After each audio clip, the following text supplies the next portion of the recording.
Alright, gamers. Let's do this shit. I can only stream for like 5 hours today before I have to like go to my brother's concert, but you know, we should be able to make a bit of progress before then. I'll also stream tomorrow, so you know. Yeah. And no pressure. How about we it's weird. What fucking music fits like the vibe?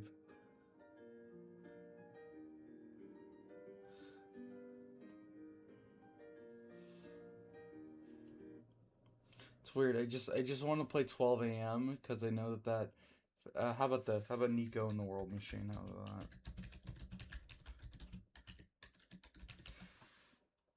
Deltarune Chapter 4 and One Shot are basically the same thing, let's be honest.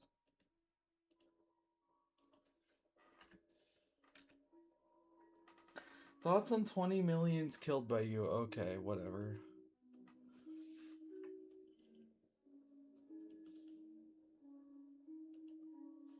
It's like every fucking bit you guys come up with is so predictable. It's literally just, Sophia, you're a bad person. It's like, dude, what the fuck? Like, you don't have anything more original to come up with? Like, come on, like, okay, my friend Mediocre has this bit where, like, every time I slightly disagree with them, they say that I'm going to add this to the Google Doc of allegations against you. And, like, it works there because Mediocre is a funny person, and you guys aren't, so I don't know. By the way, guys, Sophia killed Billy, it's 30 billion! She pulled out a comically big spoon and took their ice cream. Sophia, we're back. Hi, Nosh Gilligan. Oh, that reminds me, I should probably link the Discord. Cooler, link me to Discord like a chud.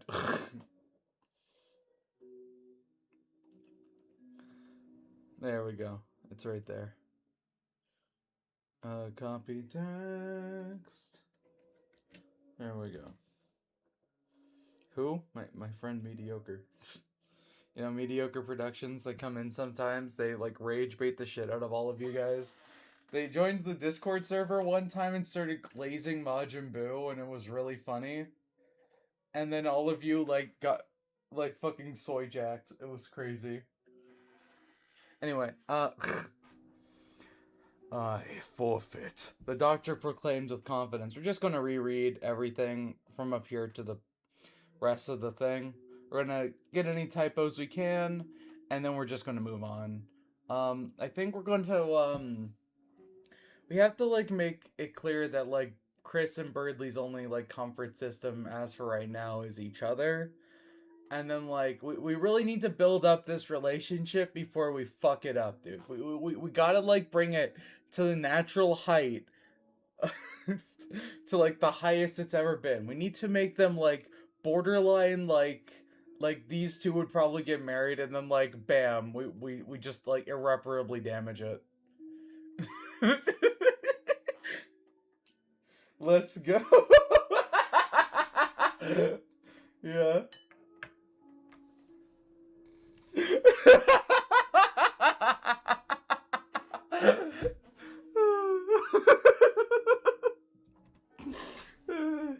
I'm sorry, I'm so mean. I do this with all my fictional characters, dude. Not even just fanfics. Okay, it's fine.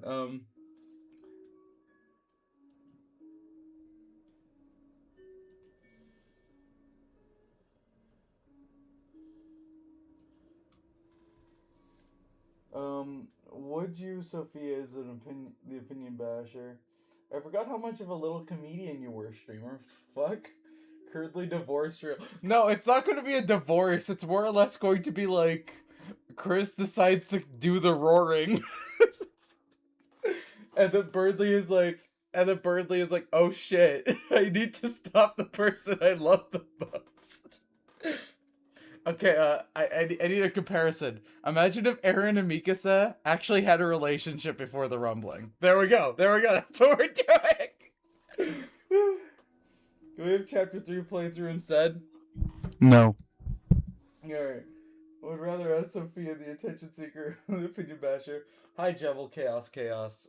If you scroll up, there's a Discord. I'll repost it periodically, you know, whenever, like, we get, like, an influx. Cooler really wants to grow that thing, and so yeah, we have like a I don't know, like 20 people in there. It's whatever. I forfeit. The doctor proclaimed with confidence. The boy's face fell. So, fun fact: in college, we're reading this comic. I refuse to call it a graphic novel. Um, and I get like really into like reading some of the pages. And my friend who's across the table is like, Sophia, what the fuck are you doing? And it's I don't know. I don't know why I'm like this. A bone shot out of the ground and pierced the doctor's skull. Crack. Hey, what are you? The man smiled as the light faded from his eyes, and soon his skull began to crack and was reduced to dust. Alright, right. Crack. Blood shot out of the man's head as if a fountain pen.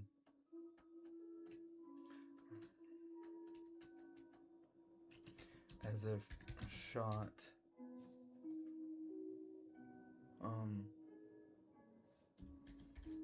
with high velocity. There we go.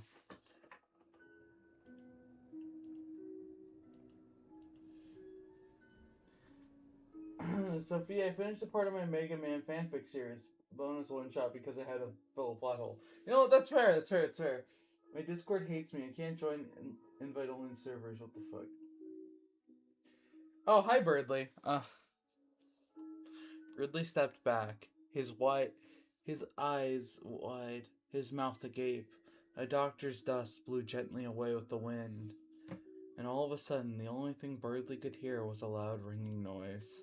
I like how we combined two different scenes from JJK, mainly Toji's death and Yuji's crash out, to make something new, okay? Guys, originality does not exist. What you have to do is constantly reference other people in interesting ways, okay? That's the only way you achieve true freedom, okay? Freedom from other people. Alright. A man had just killed himself in front of Birdly. Why? Why would he do that? Why? The ringing subsided, and Birdly felt his heartbeat pound like a drum on the inside of his head. He heaved, feeling bile crawl up his throat. He gagged. Dude, that's the worst feeling ever. Why the fuck does bile taste so bad?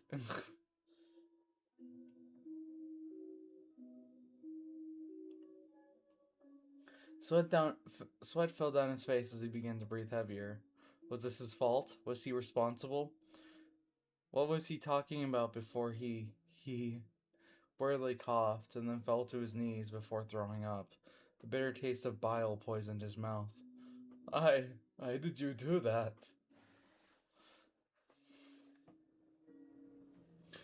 Sweat beads pooled on the dark prince's forehead. Susie was still unconscious, and Noelle was fast asleep in her crater.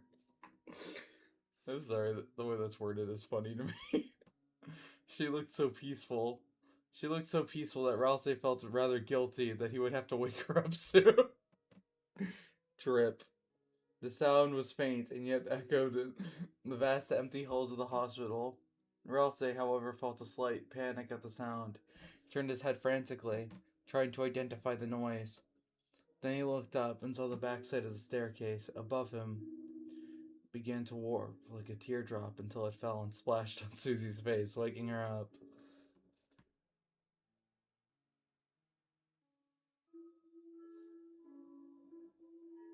Simply reinvent the wheel until the idea becomes truly original, because the OG thing you reference no longer resembles what it was. That's unironically how originality is made. So yeah. Honestly, that's why a lot of experienced writers and artists tell you to just keep reading and keep experiencing more media, so you can take from various things and make this new original goulash of ideas. You know what I mean? Like legitimately read fucking anything that seems interesting to you. Watch anything that seems interesting to you. If something seems uninteresting to you, probably read and watch it anyway, because you never know. I don't know. There was like this Netflix show that I wasn't that into that I watched with my parents called like The Beast in Me. It's about this like washed up lesbian writer named Agatha, and basically her relationship with her neighbor, who is a spoiler, I guess, a murderer. And like the entire show is like, is Agatha also as shitty as her neighbor, who is a murderer? And the answer the show kind of lands on is maybe. And it's really cool. I don't know. I recommend it if it's still up, but yeah, no.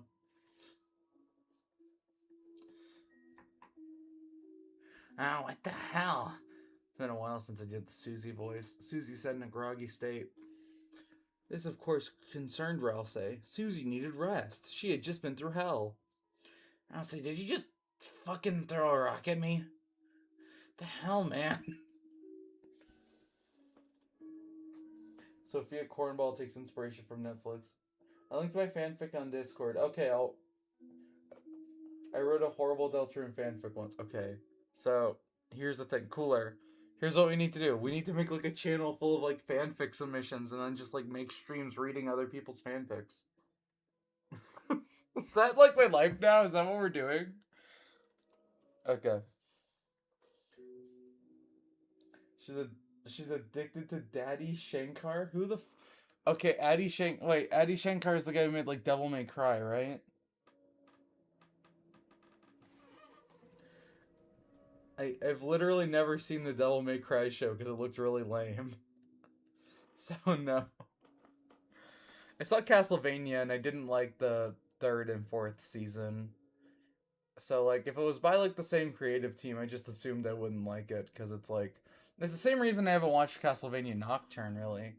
Cause like well, I mean I liked season 3 of Castlevania. Season 4 was just all over the place really. Cause like Alucard just sort of gets over his trauma of like not being able to be loved really easily because then he gets like a new girlfriend immediately. Trevor and Sypha have basically nothing to do except when Trevor decides to fight Death, and Death is like just there to be there because you know we can't have Dracula again. And Saint Germain, like he's written out of the story at the end of season 3, so we need like a new villain. And obviously we can't focus on Carmilla because Carmilla needs to get no-diffed by Isaac, and it's like, and I don't like how like, I don't know. To me, I always interpreted like Lior, like the vampire trick who like tricks Hector, as like a deeply manipulative and sadistic person. She tricked him into like having a relationship with her so she could control him. That's fucked up. That's like it's terrible. And then like the end of the show sort of treats it like they're going to be like a mainstream couple, and it's like no, fuck that, dude. She she basically like forced herself on you, and you're gonna forgive her? Why? Because she's like a hot vampire? No, dude, fuck that. I don't know. And then like Carmilla's other two like warlords who are like lesbian vampires just sort of vanish, and it's like why were they even there? Like, don't get me wrong, I like lesbian vampires, but like why were they even there? You know, it was just kind of lame. Anyway, Sophia's traumatized by her parents taking away her own candy. Oh, okay, yep. Okay, there we go. I knew I'd get the whole hometown incident if Sophia had a good childhood thing eventually, so I don't know. The dark world is liquefying. That means Birdley must have Ralsei trailed off. Whoa. Dark worlds can liquefy? Wow. Yes, when the creator of a dark world dies, so too does their determination, and the world itself starts to die. Were we talking about lesbian vampires? I was talking about Castlevania briefly. Got stuck on a tangent.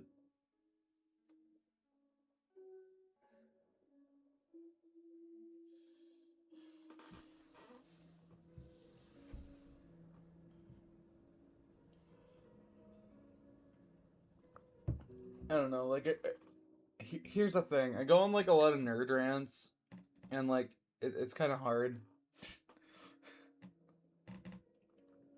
For some people, I think. I don't know, I really try to limit it wherever I can. Sorry about that.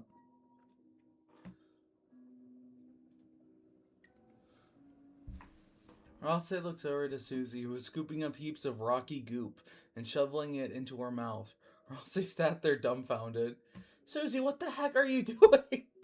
Susie, what the fucking shit is wrong with you, dumb fuck? That's like what he's thinking. Look, dude, how often can you eat a dark world? Susie, that means the doctor is dead. Rosse said in a tone that implied a lot of sass. Oh, damn, Bradley killed a guy. Huh. Should we, like, turn him in? She doesn't give a fuck. Susie asked, genuinely confused. More than that, Susie. I don't know what this means for Noelle's father. And we need a period there. That's an incomplete sentence. I think Susie should have reacted like, huh. Like the cat meme, Dark World melting. Stalin had pretty moderate views. What the fuck is Blood talking about? Wow. I don't know. It's like, I feel like later we're just gonna have like Susie being like, "Well, I know Birdley killed a guy, but like he was also like a complete asshole, so I don't really know how to feel about it." You know, like, cause like if you remember, Susie got turned into a fucking speed bag by Gaster. Oh fuck, we need to do like a read through stream, like a reread through stream. I think we'll do that like Monday, if we can. Yeah, I'll try to like limit my reactions, I guess. Dude, chillax. Whenever a dark world gets closed before, everyone reappears in the light world. That's true, but we haven't seen him once. Think about it. Why haven't we seen Noelle's father? Elsa asks, feeling a shiver run down his spine. I don't know, he could have gotten lost or something. This place is hella big after all. Susie reasons. Or maybe he got him before we got here. Elsie said in a somber tone. Susie paused before leaning forward. What are you trying to say? That Rudy is... Elsie looks at Susie with wide, horrified eyes. The ground begins to melt as the two pool deeper into the ground. Both refuse to say the obvious, that the man they had come to look for was dead the whole time.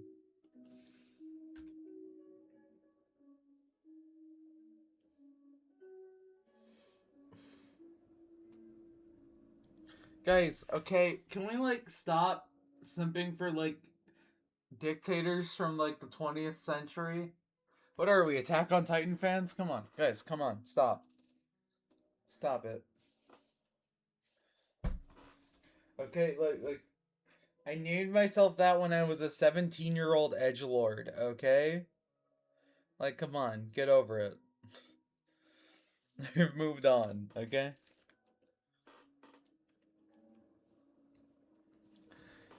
A few seconds passed and they stared into each other's face, the horrifying revelation laid bare before them. Then suddenly, Susie stood up and wiped the gunk off her apparel. I gotta wake up Noelle, she said under her breath. Elsie sat there, remembering the endless realities he had seen in the halls of the abandoned hospital. He remembered the somber tone of his enemy, and he wondered if there was any way to break the cycle. Susie's feet slushed through this one solid stone floor. She cast an okay heel on Noelle, and her bruises lessened before scooping her up out of the sledge and propping her up over her shoulders. Then she began to slowly walk past Rouse. I'll meet you in Castletown. That was all she said before continuing up the stairs. This is certainly one of the things for a new viewer to walk into. Hey, let me guess something.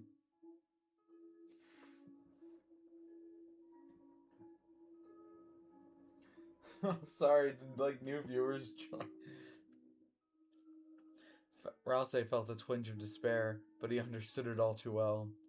Chris sat alone in the corner, their sniffles now dampened by the melting walls.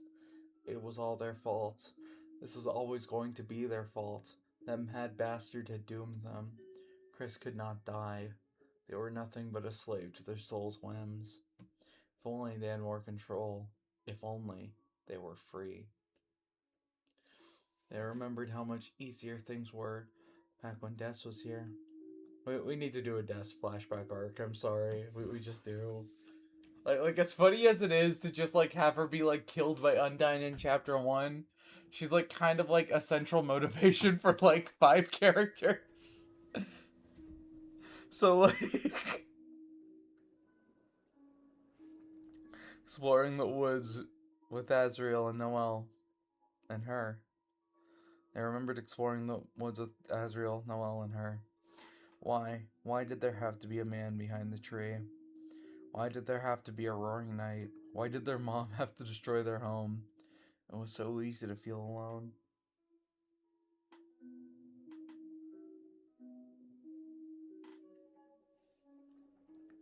Bradley's feathers deeped into the sludge. Was he a murderer?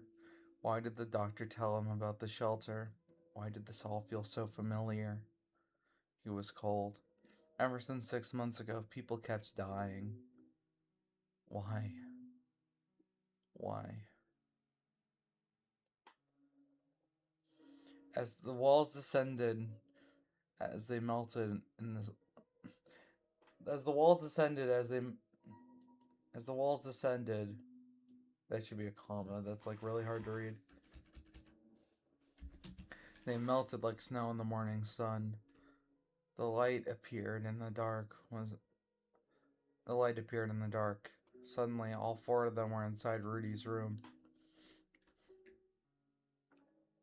Ridley noticed that the ground was solid again. His magnificent form was gone. He looked around. He saw Susie, and she had a look of horror etched across her face. She gave Noelle a piggyback ride, and the dear girl laid her sleeping head on Susie's shoulder. Ridley started to hear the quiet sniffles and whimpers from Chris, but that's not where Susie was looking. Ridley got up from the floor and saw the vacant hospital bed. All that remained was a bloody scalpel and dark red stains on the white sheets.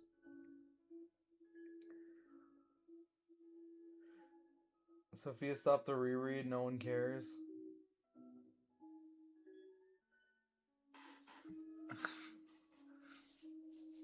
You know, dude, Cooler. Cooler, if all you do is rage bait, does that mean that it is the only thing you perceive as worth doing? Like, what the fuck? I'm gonna go Socrates on your ass. What the fuck? General Conductor is an OG viewer and intellectual veteran. Dude, making you a mod was a fucking mistake, okay? It was a mistake.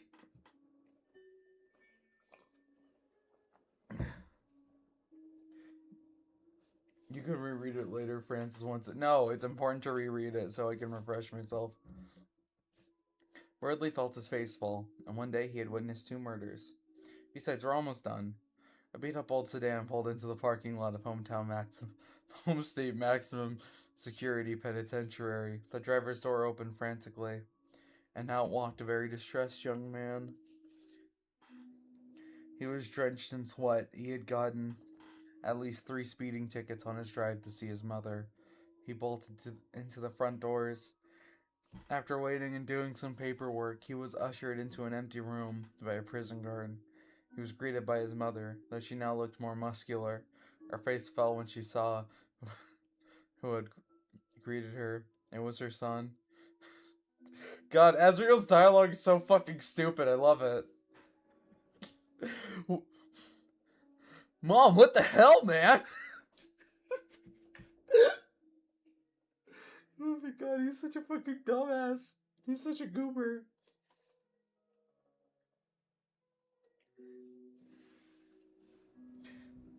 Sophia, your streaming was a mistake. A steak? Yeah, probably. Let's be real. Let's be so dead ass. Let's actually be whole ass for a second. Yeah, probably. Toriel felt immense shame wash over her once again. Her son looked at her with a face of anguish and horror. She did not answer him, for she would be ashamed at her honesty. You got nothing to say? Destroyed our community, my home. Is it true that you hurt Chris? Azriel, please. You already know the answer. Azriel stands up from his chair. The metal chair collapses and makes a loud bang sound when it hits the floor. Why? Why'd you do it? I saw the footage of the trial. It was a goddamn joke. Please, Mom, just tell me. Just tell me you didn't do it. Please. Can we make Spamton reveal that he's Mexican? No. I already said that Spamton is Canadian, okay?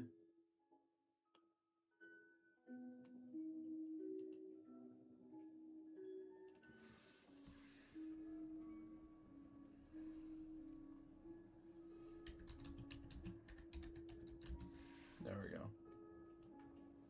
There we go.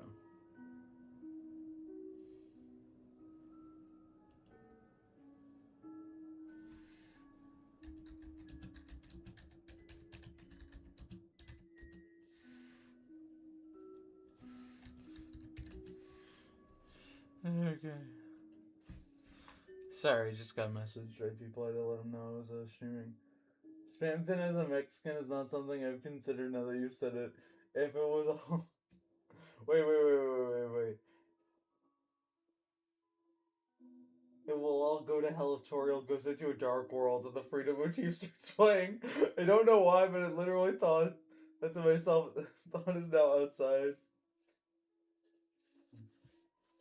Spamton, get out of my country. You Canadians deserve it, okay? Okay. Hey, Chris! I hate Justin Trudeau! That was a Spamton voice, right? I forget. It was like used car salesman. It was like, now's your chance to be a big shot. It was like that. I hate that slime!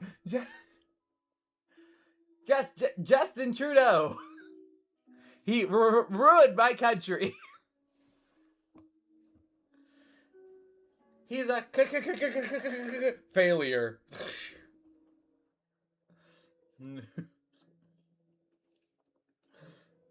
Look, Mom, I've been talking to Mrs. C. She says that Azriel gets cut off. What? You know, Mrs. C, she's really worried about you.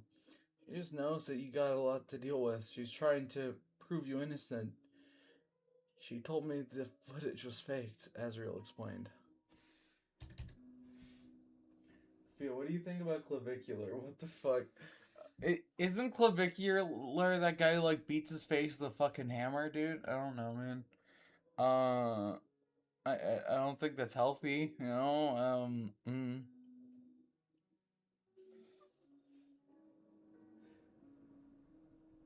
Sophia is an American with 3 Ks. There we go. Hold on. What's your favorite line from chapter 1? After all, who'd want to be my friend anyway? That's my favorite. Might be my favorite line in the whole game. It's like, oh, I got timed out my own server. Oh my god. Okay, whatever.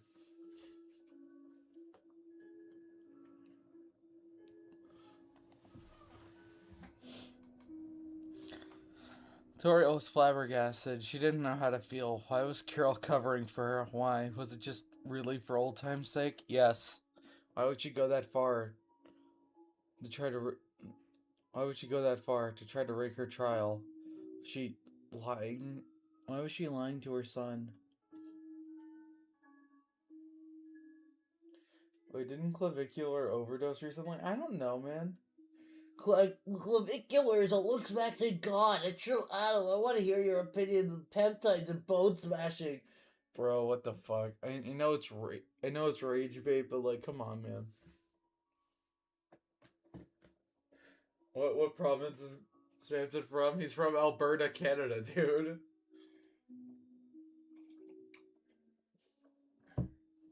Antenna is from New York, New York. Okay, there we go. It's like doomed yaoi between Canadian and American. There we go.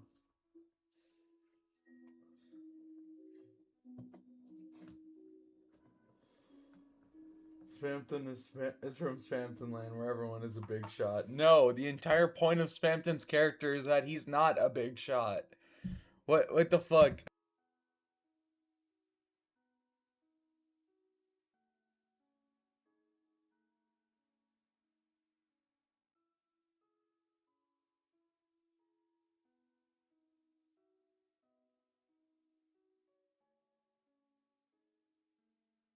Sorry about that. I just had to take some ibuprofen.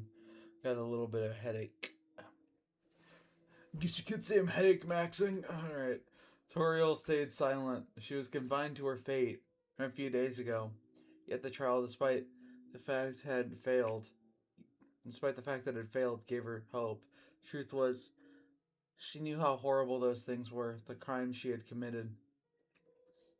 But it was so freeing. Being confined to societal expectations for decades, watching your husband murder. I misspelled murder. Mooter.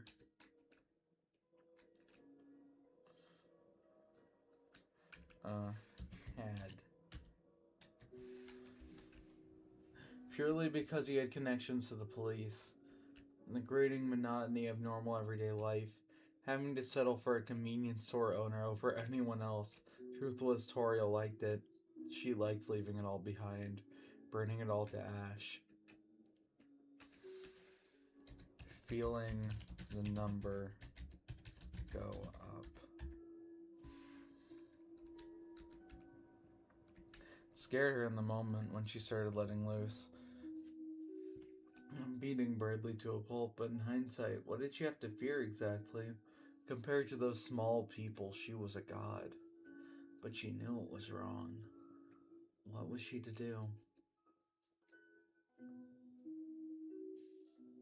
I wish I married Clavicular. What?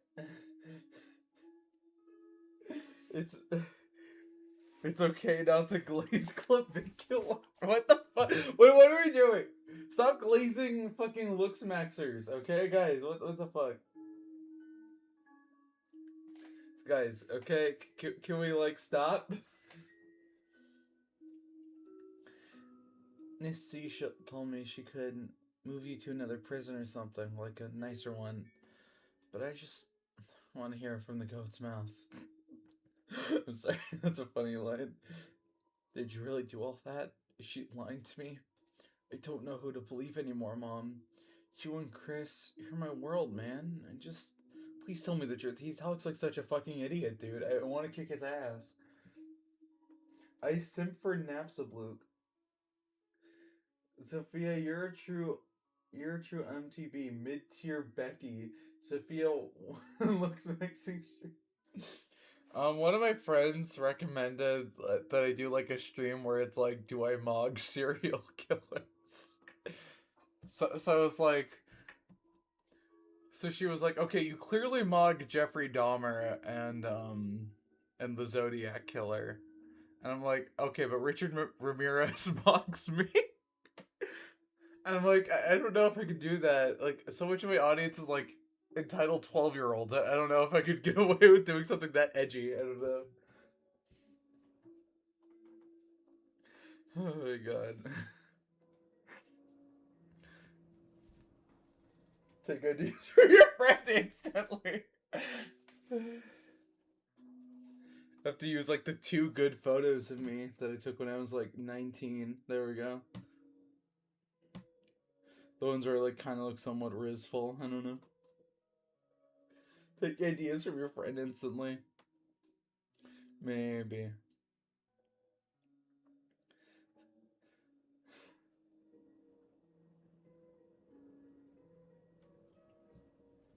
It's funny because it's like... no, I won't tell you why it's funny. Fine, I'll tell you. No. Toriel does not use contraptions. What the hell? I will tell you. There we go. Carol is lying to you. I did those things. And in my folly, I believed I was achieving some twisted enlightenment.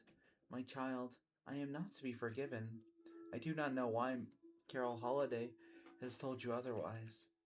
My son, I am responsible. I'm glad I'm catching these serious errors, okay?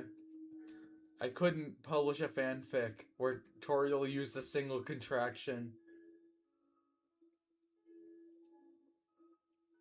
Elliot Roger mogs me? Hell no he doesn't. I'm sorry.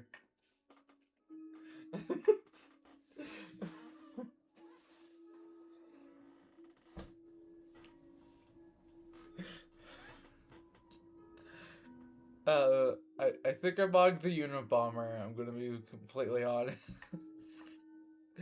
I don't know. I don't know.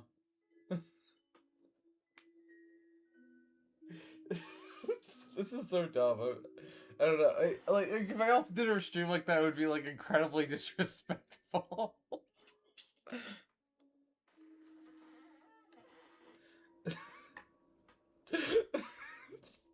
I don't know. Just like the idea of that as a YouTube video is really stupid. Do I mog these serial killers? His upper maxilla is recessed. Oh my god. I think I mugged the Unabomber. Okay, but like I think I do. Like he looked like hella scruffy and shit. So I don't know. I don't know. So I you know, I think he might mug me. You know, to be completely no, I mug him. Sorry. Oh my god.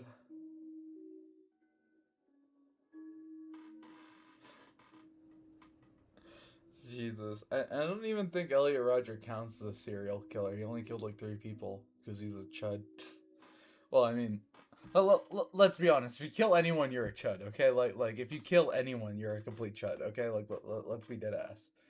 But Elliot was like the king of chuds, okay? Let's be so for real. He was a total loser. Come on, man. Let's be for real.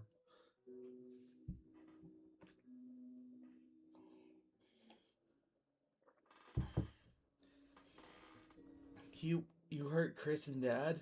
It's so crazy going from that topic back to bullshit. Why do people simp for serial killers? Because they're a lot of people are attracted to what they perceive as danger, which is why you see like a lot of people simping for like vampires and werewolves and like bad fictional people, because being afraid excites them, you know? Or 2, people are genuinely as like fucked up as them and want them to fulfill their desires. It's really that simple. Either that or they just find the guy attractive, you know what I mean? It's like this weird problem. Like you see like all these people like simping for like the Columbine kids and they're like in their 30s and it's like really weird behavior. It's like what the fuck? But yeah, no, it's like I don't know. Like come on, guys. And just to be honest, just because you, I don't know, just because you like I don't know vampires does not mean that you like serial killers or something. Obviously not, you know what I mean. But it's like it's all the same spectrum, you know what I mean.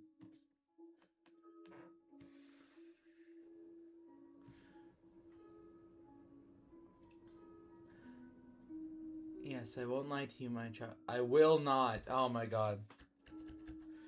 Will not. I will not lie to you, my child. Chris rightfully hates me. I do not know about Asgore. He is a child. No.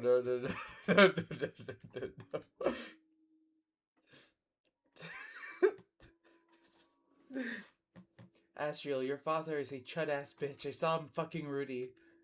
Alright. Tell Carol that if she wishes to convince. If she wishes to. Tell Carol if she wishes to be convinced to leave. Oh my god. She wishes to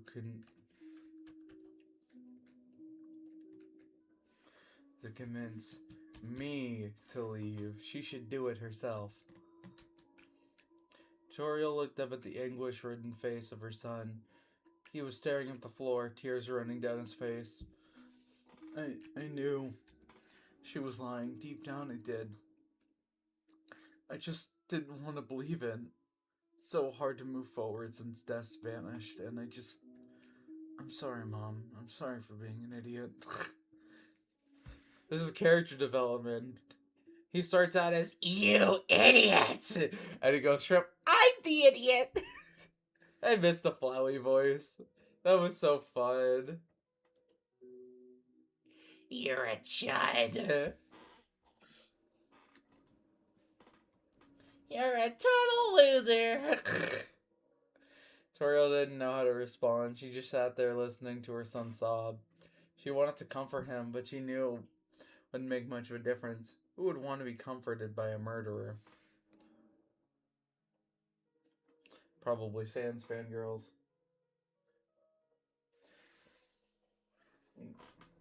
You guys think that Charles Manson got his cult by being hot?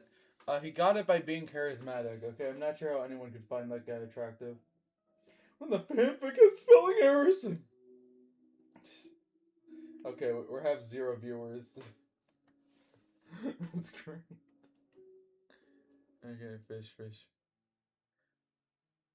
What the fuck is this? Why the fuck is there a fishing channel in the Discord? Okay, I'm not even gonna question it anymore.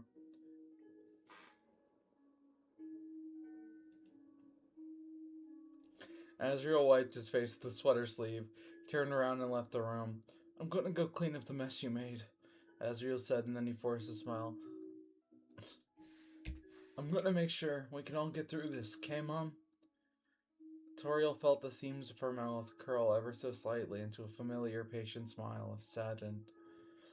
Azriel left the room and walked to his car. He pulled out an ancient-looking flip phone and dialed the number. Abbott State University. Enrollment for the spring. The voice over the line was cut off. This is Azriel Dreamer. I'm a student.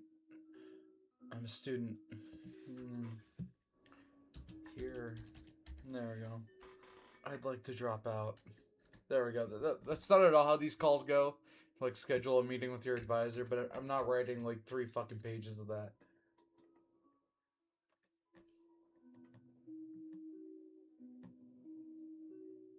What the fuck? What the fuck? Alright. This music's starting to piss me off a little bit. My life is like a video game. That's...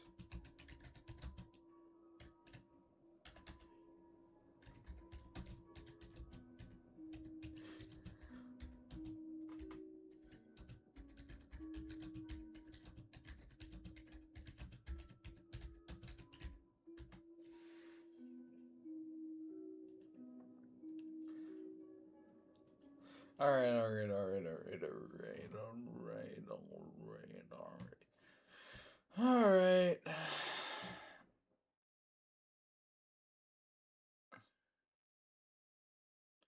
What song are we listening to?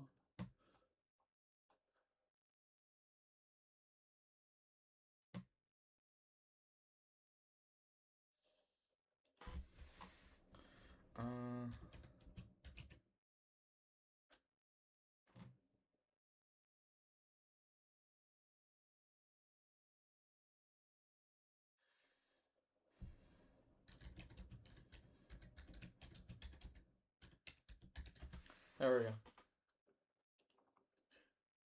Shit. No, it's not what I wanted. It's not what I wanted. Okay. It's not what I wanted. Fuck. OST. There we go.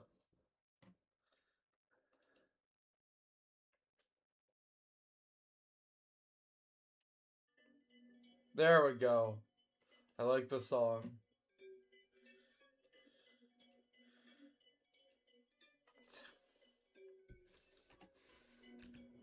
I should probably turn it down. It's a little loud, huh?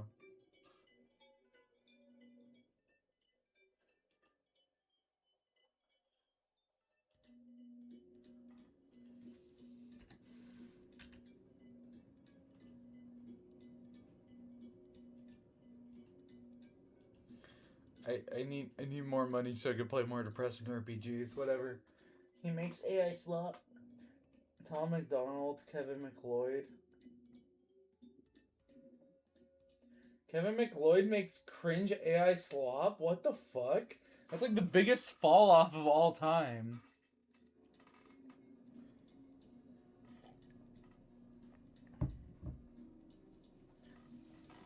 Whatever. The day was cloudy. It looked as if it was about to rain. Okay, whatever. A Birdly looked into the vast emptiness that used to be the lake on the edge of hometown. He relived it. Toriel beating Toriel down with his bare hands. Is this what you wanted? Still having fun? I take the good with the bad. God, fuck, the Toriel arc was so peak. Looking down, feeling the twisted satisfaction that can only come from Mortal Kombat. He felt his training sessions with Undyne, and how much progress he was making. It was bizarre. Birdly had never been much of a warrior. He was always getting beaten up by bullies, and for the longest time he was afraid to stand up to them. Burying himself in Dragon Blazers and other such games so he could feel stronger. He looked down to his blue wings. They were clean. He never left the house with dirty wings. But as he looked down, all he could see was blood dripping off his fingers, pooling in his palms, and the red running down his arms. He closed his eyes. If he hadn't ascended when he first fought Toriel, she would have killed him. But was living that much better? All his life he had been beaten. Even Noelle would hit him if she became annoyed enough. He was like a magnet for calamity. His mother hit him all the time. Maybe he deserved it. Oh, fuck, I forgot how sad this was.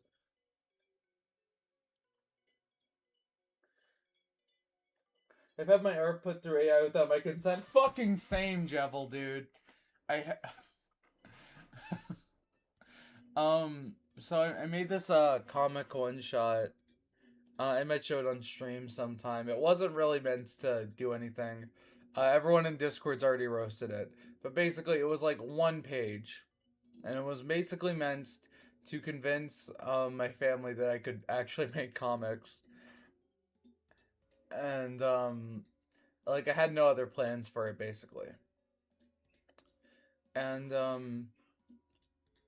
so, like, I show my grandpa it, and he's like, oh, cool. And then he, like, takes, like, a ton of the characters I drew and, like, throws them into, like, Gemini and makes AI slop of them. And I was like... And it, like, really set me back for, like, half a year. Because I was, like, too depressed to draw anything. I was like, okay, well... What I make is meaningless, basically, you know? This is Azrael Dreamer. I'm a student here. I'd like to drop out. Must feel so bad. Yeah, no, it's not a fun feeling. It sucks.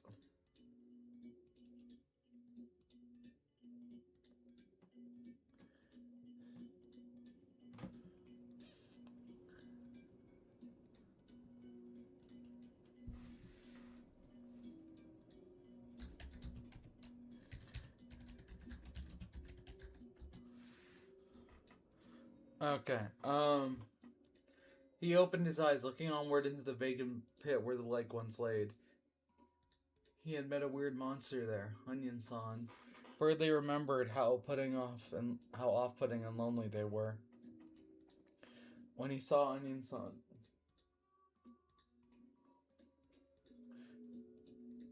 yeah, they are losers. Birdly remembered how off-putting and lonely they were. When he saw Onion-san reduced to ash, should that have disturbed him? Did it disturb him? He didn't know. But he put that image of the doctor piercing his own skull with a bone attack and haunted him. The white blood erupted from it. The relief smile he had on his face when he did it. He didn't know the man very well. In fact, he was pretty sure he hated the doctor. But that didn't change the fact that Birdly once again saw blood on his hands. Then Rudy's blood on the stained bed. Sorry, it all felt so hopeless. Birdly wanted nothing more to cry. But much like the pit where he was sitting, his eyes were but an empty well. Oh, bars! Oh, bars! The wind picked up. It was cold and fast. It slithered across Birdly's skin and passed through him. He wondered if hometown was destroyed because of him. If it was his fault Toriel snapped that day. If the doctor died because of... Okay, posted stuff in the art channel. Okay, well... Okay, once I'm done rereading this, I'll check it out. How about that?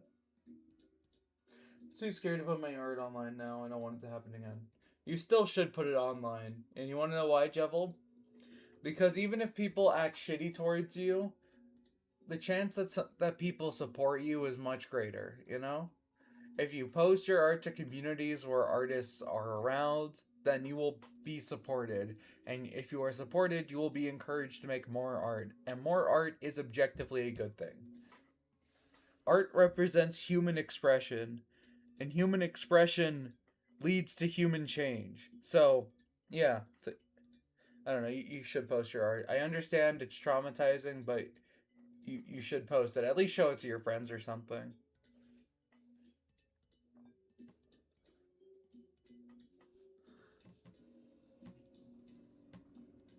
He heard footsteps behind him. They were soft and recognizable. It was Chris. They looked thinner than normal. Under their eyes were deep bags, and it looked like they were walking with a limp. But when their eyes met Birdley's, their face lit up. Dude, Google Docs is so fucking NB phobic, dude. What the fuck? Their face lit up. It had only been a few days since a hospital incident, but Chris had looked like they had really missed him. He couldn't help but smile back. He patted the asphalt next to him, and Chris sped up a little. This is adorable. Fuck. What am I doing? What am I doing? Why am I like this? It said down next to their boyfriend. Are you okay? Chris sheepishly asked, Birdley taken aback. Chris looked worse than he did. Were they really that worried? I'm fine. Have you been eating? Fuck, why do I do this?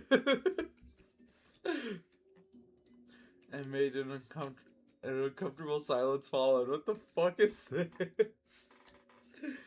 After the hospital, the two hadn't talked at all. Birdley locked himself in his room. Chris spent that time trying to forget. In truth, both of them had come to the spot the lake used to be for the same reason. They needed to get some fresh air. Birdley looked over to Chris. They were hugging their knees to their chest. Oh, God. God, why am I like this? It's, cold out here, Chris muttered.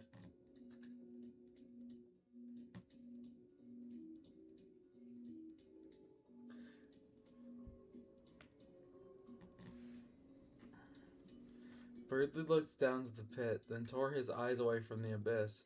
He pulled Chris into a tight embrace. Chris's face blushed red. Okay.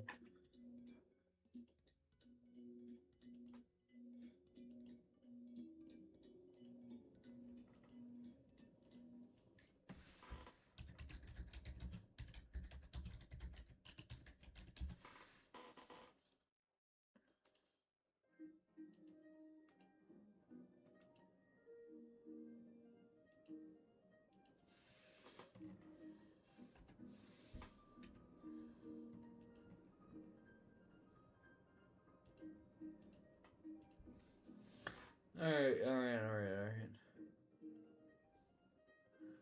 Chris's face rushed red. Birdley felt his heart beating in his chest, but he didn't care.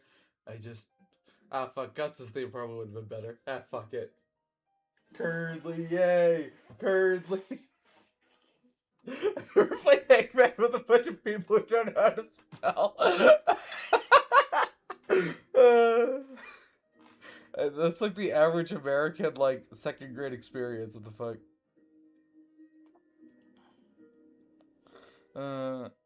Just wanted to warm you up, Birdley muttered to himself. Just loud enough for Chris to hear. I'm going to say something kind of cringe. Is that okay? Birdley asked with a sad sort of half chuckle. It's never okay to be cringe. Oh my god.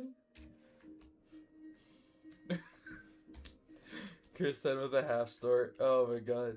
Fine then. I guess I'm not so alpha after all. Peak character arc. Chris started laughing. Bradley sighed before starting. I'm sorry. Bradley admitted. Sorry for what? You didn't do anything wrong, Chris said. After that hospital thing melted away, you were crying.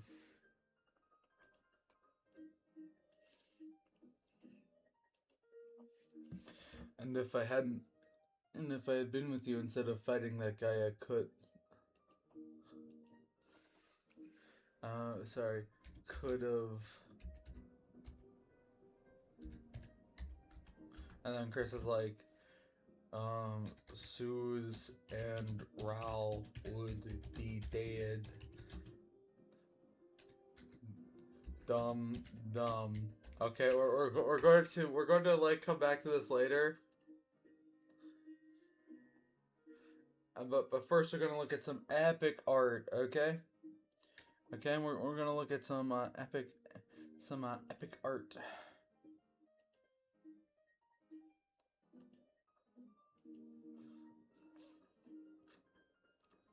Alright.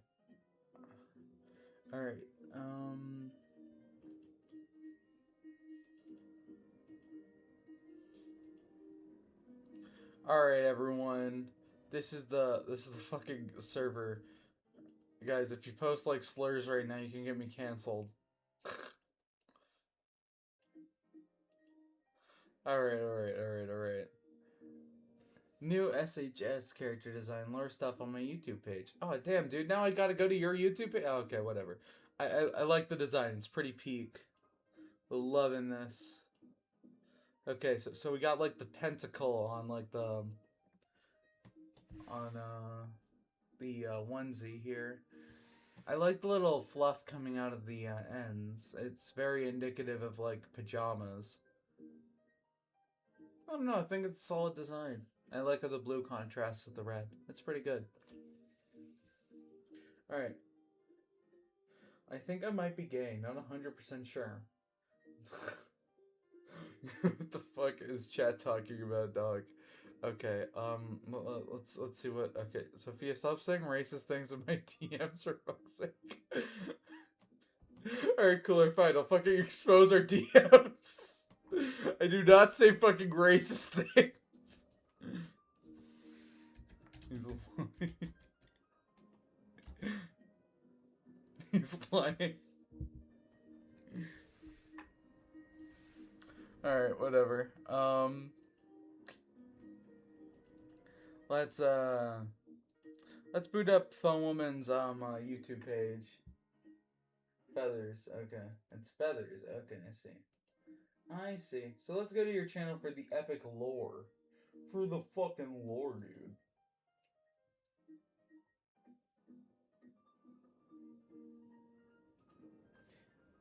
Emma Avis. Okay. Okay.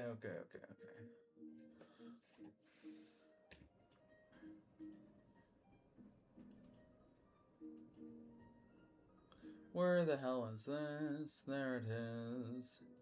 The page needs to be resized, but it's fine.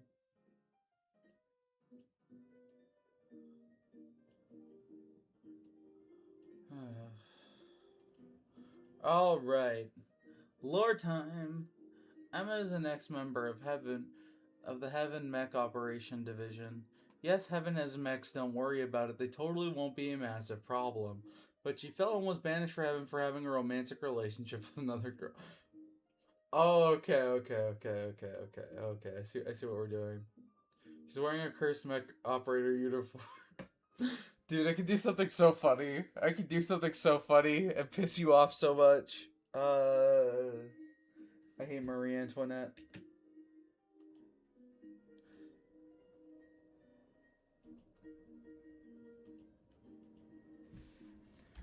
Pretty peak. Guys, do I be an asshole or no? Or pretty peak. I love being banished from my home because of gay. It make me happy. Okay, we're not being an asshole. We're not being an asshole. Alright. I'm gonna link this post. I'm gonna link this here post. And then we're gonna go back to fanfic writing. I'm gonna go check it out. Jesus Christ. What the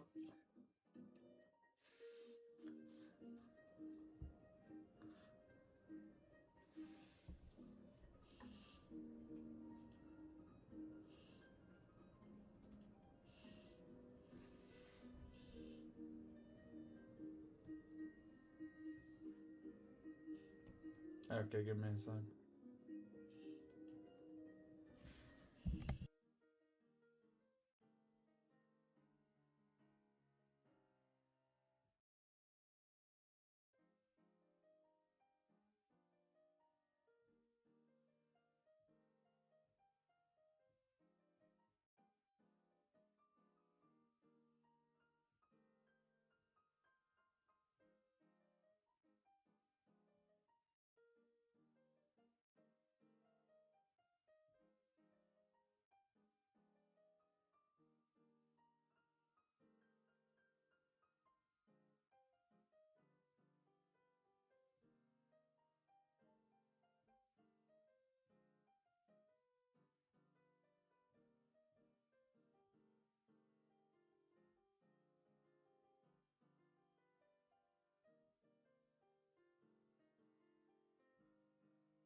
Okay, whatever. My entire Discord has decided to cancel me.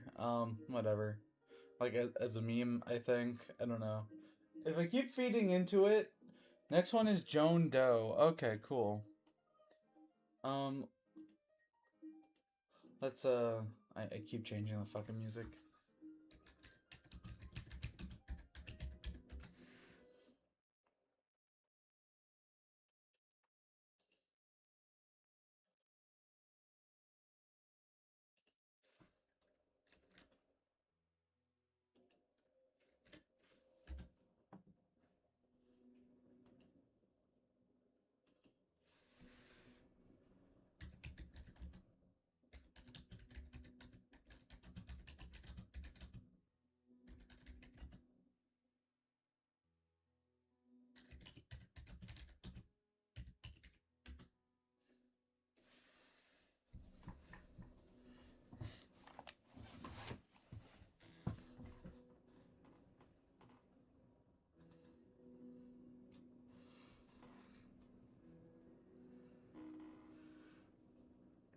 Okay, whatever.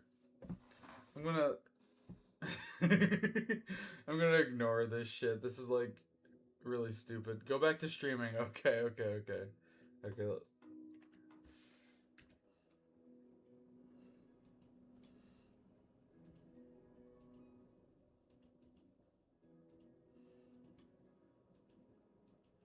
Alright.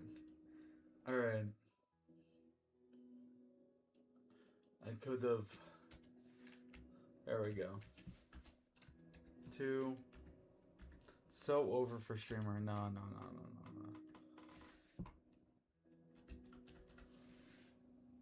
If you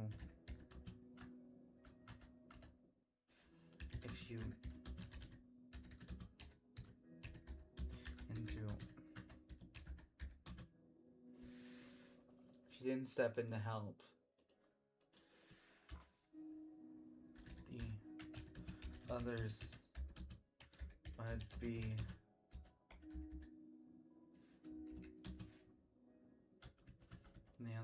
dead by now.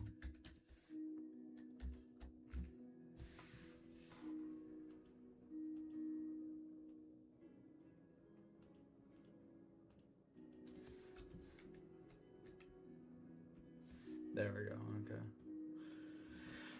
Chris interjected in a pointed manner.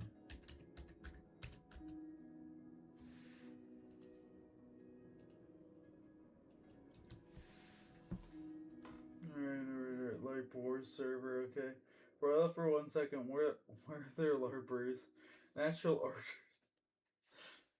LARPers versus real ones. God damn it.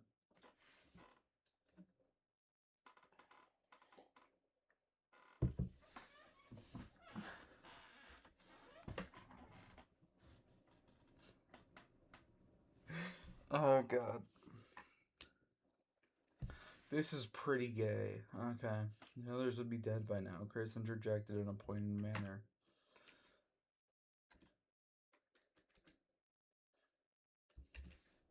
Don't do that. Wordly said.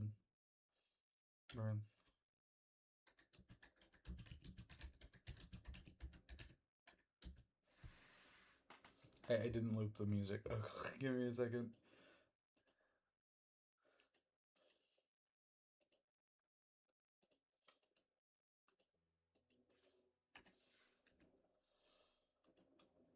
Dude, I keep thinking about turning this into like a full audiobook.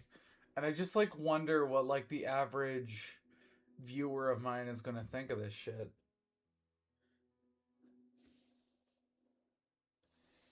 Cause it's like cause you go from like complete shit posting to like depression.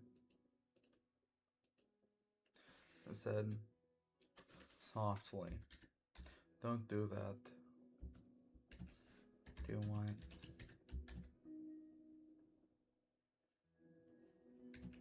They muttered.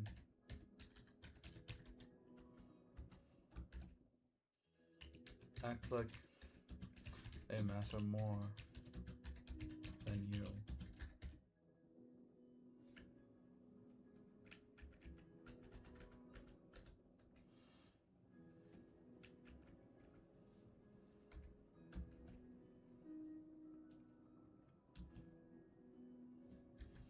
He stated.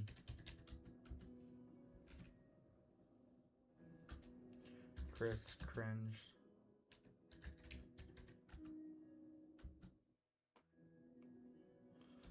They opened her mouth to say something, but could not.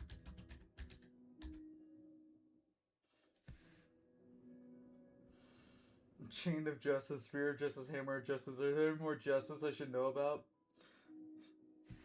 The justice I inflicted on your mom last night.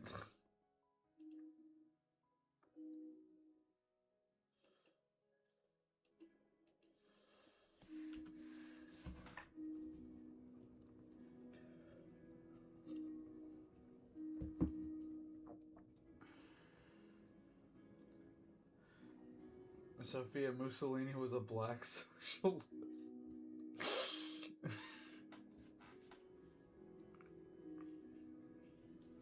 Bro talks like PragerU. Incorrect. Moon Warmer is the name of it. Who the fuck is a Moon Warmer? What the fuck? They opened their mouth to say something but could not.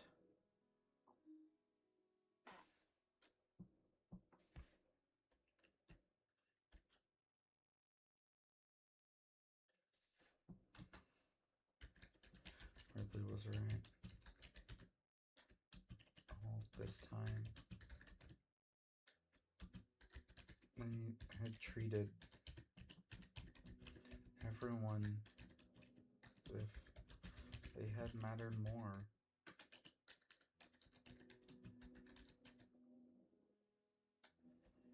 But this was all their fault. How would Birdley react if he knew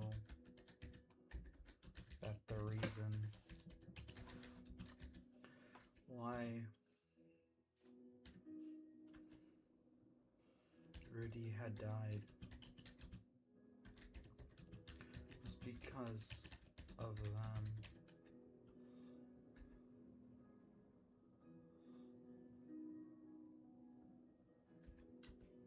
No, they didn't matter much as the others, because the others were heroes. There we go. Gun of Justice. Who the hell does that belong to? Starlo?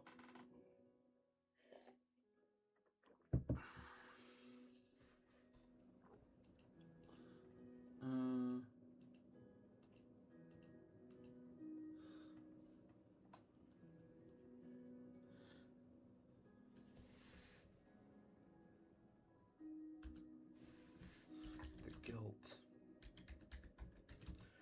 restricted them like a chain.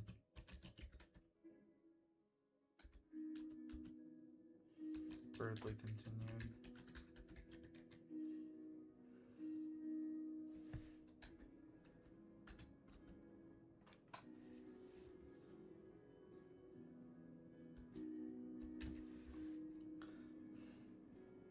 I saw that man kill himself in front of me.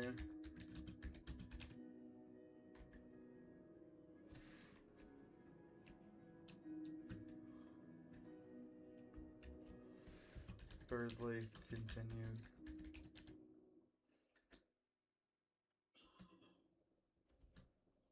Chris's eyes widened. What?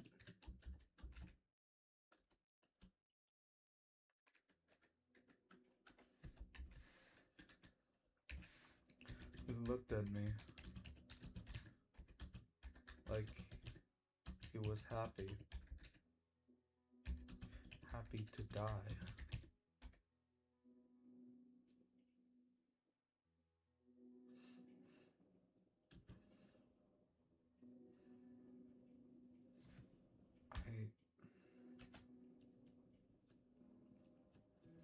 In that hallway, when I first found him,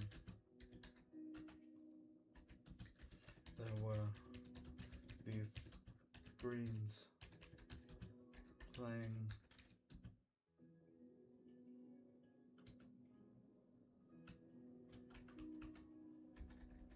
It looked like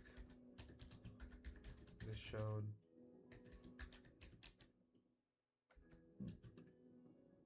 us, our friends.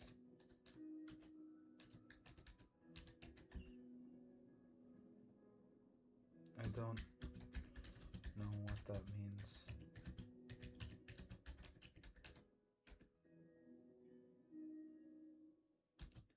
He even me to look in the filter, the bottom edge of town.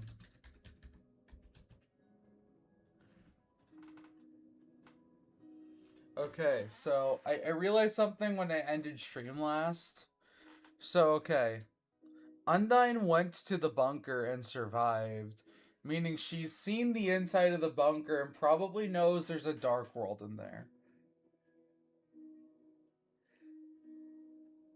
So, basically, why the hell hasn't she stormed it? Like that's my, So, I think we need, like, a scene of, like, Undyne, like, gathering allies to fucking storm it and, like, raid it.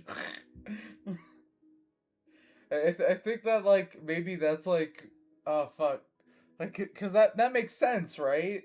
It's only been, like, oh, fuck, but it's been 6 months. She's probably been there since. Is Undyne, like, hiding something from Birdley? Like, let's think about this logistically, right? Undyne killed the knight, and then fought Toriel and got destroyed by her 6 months ago. Then after those 6 months, she goes out to seek out Birdley. Wait, no, she was recovering in the hospital. She couldn't have gone to the bunker.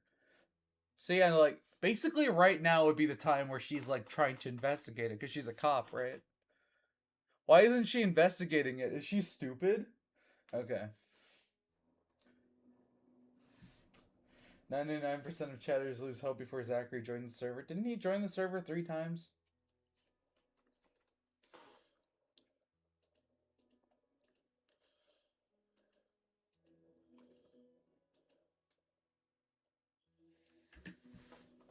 I don't know what any of it means, and I don't care. Because when he died. Because Undyne is washed. No. We need a legitimate reason, because we could take this in an interesting way. Like, for example, if Undyne is, like, for example, gathering people to, like, go to the bunker, then that's presumably where we get, like, the Rudy Knight thing. Because, like, they fight in the bunker. Wouldn't that be fucking badass? So you have, like, Undyne and then, like, all these kids, plus, like, maybe, like, Asgore or something. And then, like, they go into the bunker. Rousey realizes that he's slowly turning to stone and it freaks him out or something. I don't know, they bring in, like, tons of Darkners with them to, like, help out and, like, storm the base. Like, think about that. That'd be fucking badass. That'd be, like, a fun arc. I also have 2 SHS designs next stream, so that'll be fun. Okay. Undyne gets her ass beat initially because she doesn't know how dark magic gets stronger over time. No, she got her ass beat because Toriel could just outlast her, okay? That was pretty much it. Undyne, like, literally just got outstatted by Toriel. That was pretty much it. Cause, like, Undyne, like, she froze her with green magic. She, like, slashed open her chest. She, like, broke her teeth. She did fucking everything. And still wasn't enough. So, like, I feel like, so, like, I believe in the beginning of chapter, again, we need to reread these chapters, because I need to be refreshed on a lot of the things I wrote months ago.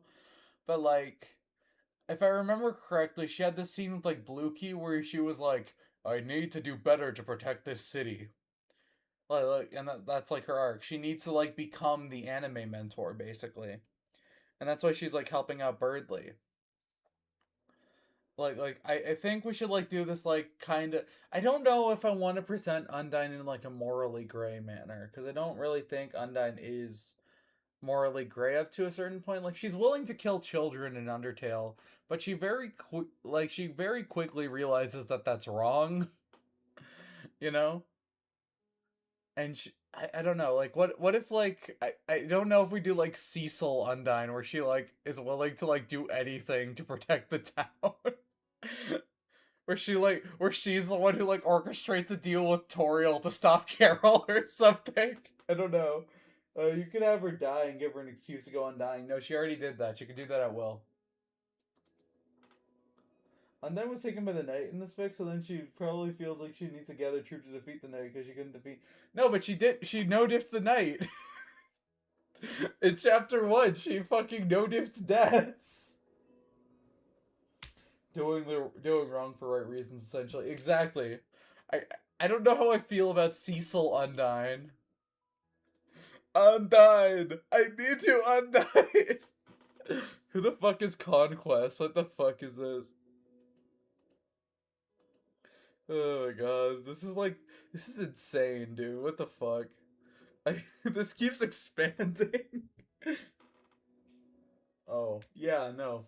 See, this is why we need to reread chapters 1 and 2, you know? So we can, like, refresh ourselves. My bad, never mind. Yeah.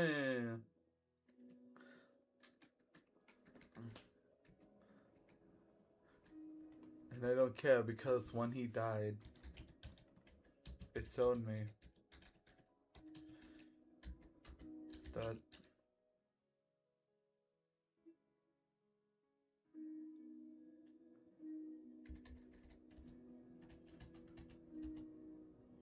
all of this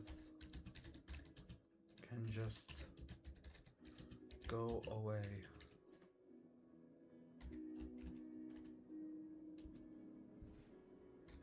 Chris looked up at their boyfriend. Dude, this is like insane. I can't believe this went from like Lamau Toriel beats the shit out of Birdley to this fucking saga, dude. Noelle's tried to figure out what her mom up to. I feel like things need to calm down before this happens, right? Like things need to calm down before this happens, because this is like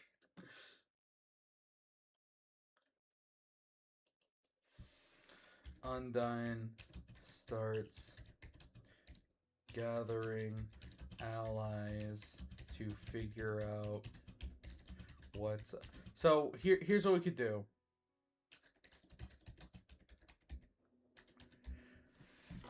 I kind of have this like weird idea for like how the one in the bunker works, in the shelter. Basically, it's like a dark world that can turn off and on. So like, how about this? How about this? Like right after this Curdley scene, we have like a scene where like Undyne is frustrated. She kicks down the doors and she's like, "Where the hell is it?" Because it's just like a normal bomb shelter. And like, and then like Carol's like, Police Captain Undyne, why are you so concerned? Surely there couldn't be anything in there, just a rusty old shelter. And then, like, Undyne is like, I'm on to you, motherfucker. I've seen what's in there. And she's like, I'm not quite sure what you mean, Undyne. Things change. Like stuff like that. I don't know. Like, we need to, like, come up, we need to be creative here. Maybe, like, the shelter itself isn't the gate to the dark world. I don't know. Because if you can turn Dark World off and on... Because, like, here's the thing. Turning Dark World off and on again has some precedent in Deltarune. Like, for example, once you reopen... Once you enter the third Dark World of Chapter 3, you can go back to the first Sanctuary. And that's where you get the dog dollar. Effectively, that Dark World was turned off and then back on. Like, think about that. That has precedent. That could also be why no one else enters Castletown. Maybe while no one's looking, Chris turns it off and then turns it back on. Think about it.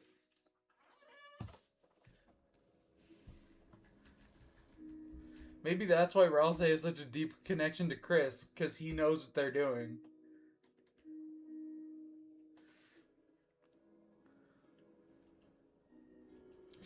Chris looked up at their boyfriend.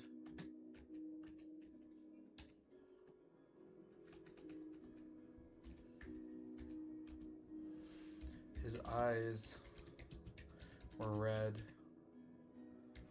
and baggy. He looked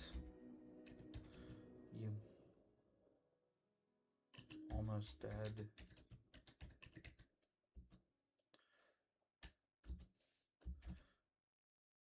I don't want you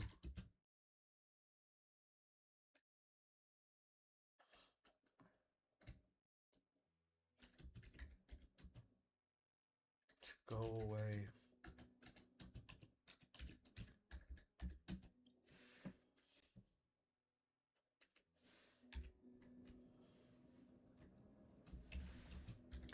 he said solemnly. Server's so fun it killed the chat. Ugh. Well, the church had 2 fountains. Exactly. Think about it. But didn't the school also have 2 fountains? Because Castletown directly led into the empty classroom. Think about that. Just like how the church directly led into more areas of the church. The only reason the first sanctuary was able to be replicated is because the knight had made those fountains originally. I mean, yeah, but then, like, here's the thing. If we're implying that Carol made the shelter, then she could just turn it off and on again. Or maybe because... Alright, we need to figure out who made the shelter, because if Gaster made the shelter Dark Fountain, then it's gone. It's dead forever. Because Gaster is dead. But if Carol made it, that means it could turn off and on. So if Gaster is dead, that means all the evidence is gone. Carol is effectively exonerated, yet all of her tools are worthless.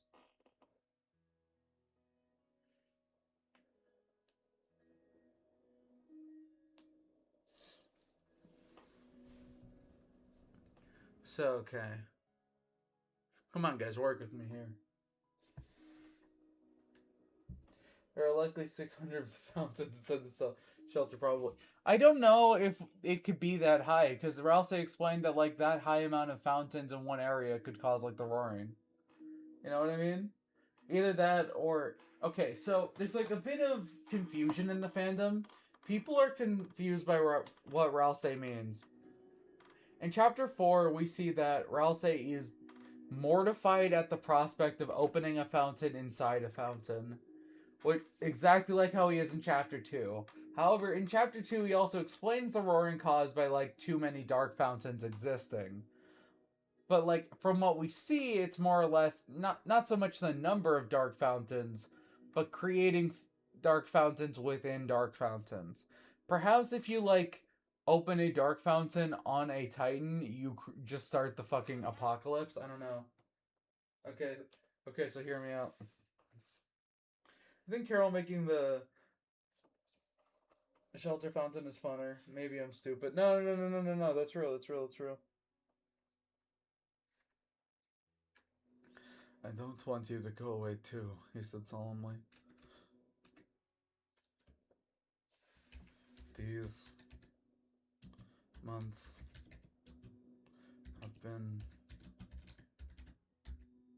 weird.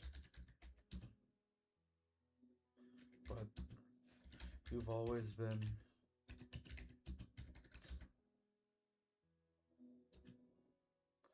a light. I don't want to do something that corny. I was gonna be like, you've always been a light in the dark. But like, shit. I feel like that line would actually appear in game too.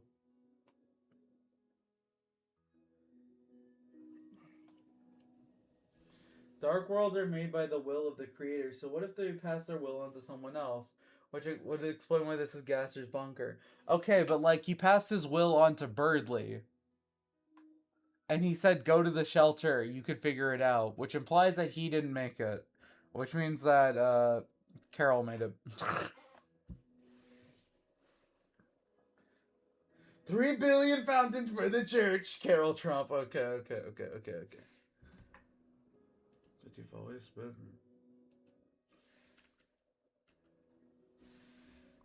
No. Even if it was just to annoy me. Or...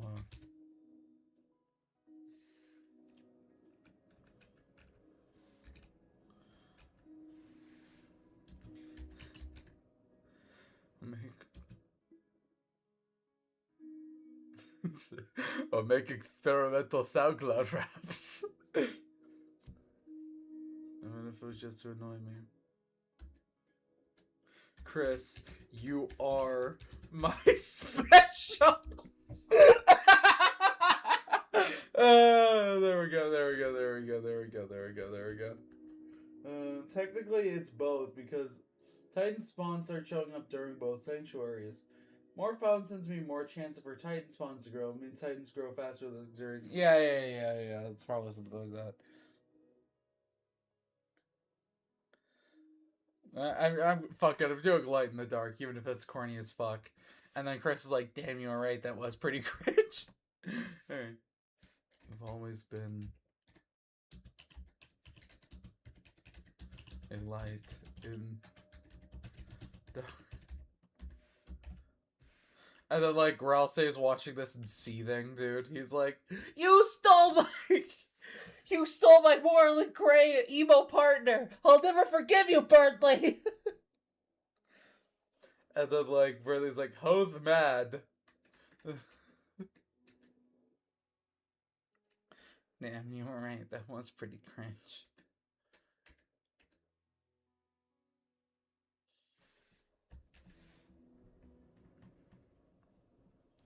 Chris, I'm here for you. If anything is going on, I'll help. We can fix it together. It's so funny doing this like the exaggerated lickless voice. Okay. Fix this together. Oh my god. Not the fucking doomed Curdly Yowie, no. Pretty sure spawn things appear in dark areas of the first sanctuary, so I assume Titans are formed. They're adding more darkness to the darkness. Mm-hmm.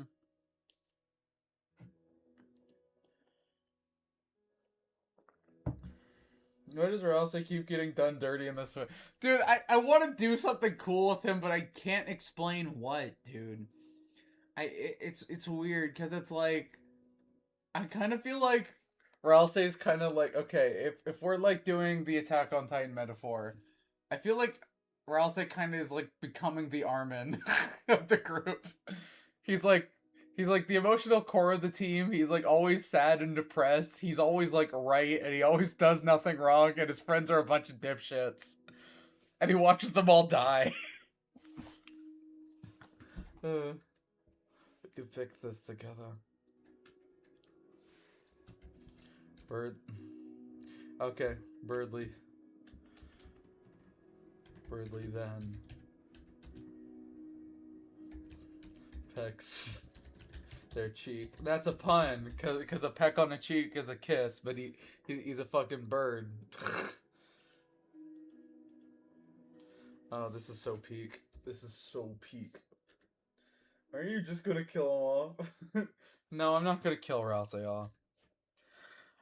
I'm unsure. Like, cause here's the thing. Undyne kinda has to die after a certain point. Otherwise the main characters are too strong. We need some like dramatic twists and turns.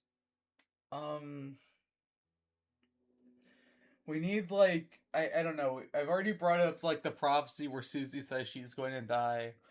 And Noelle says that's not going to happen, which of course means it needs to happen at some point. Either that or like Noelle takes the bullet for Susie and then she's like, there, go, keep fighting onward. And that would be like extra fucked. Not if you make Ralsei randomly evil. Why would I do that? That's out of character. That's not who Ralsei is. Ralsei's just a good person. He's just a sad boy.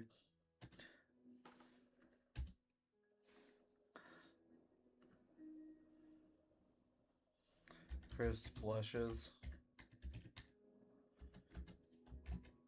You idiot.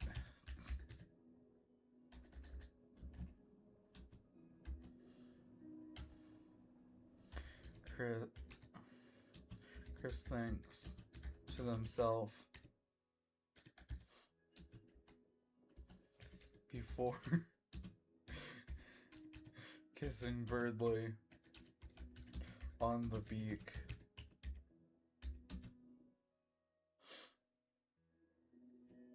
There we go. We have achieved Curdly.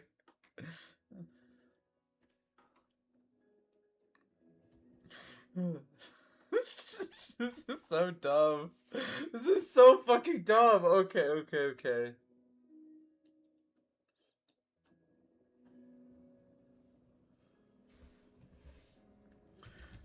the two break away and hold each other tighter.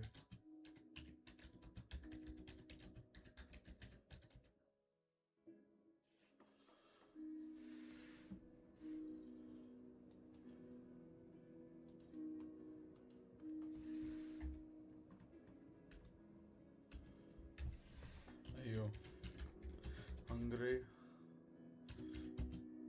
Hungry. Is that how that word spells? Currently. I love how there's so much fanfare for this fucking shit post. Okay. Birdly asks.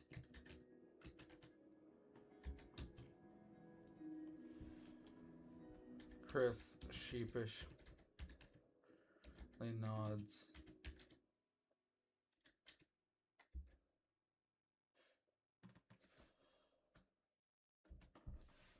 Birdly then scoops them up.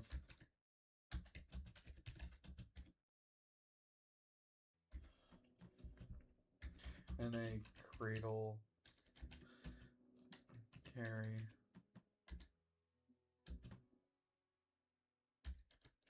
Chris feels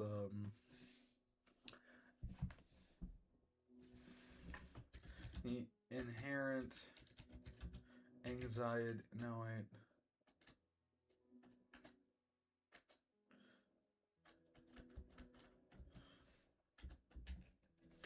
Oh, what are you doing?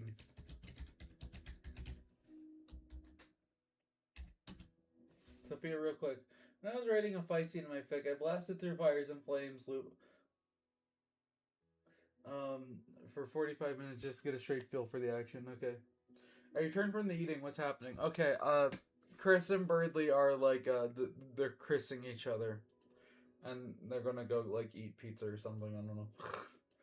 Well, what are you doing? Yes. Flustered.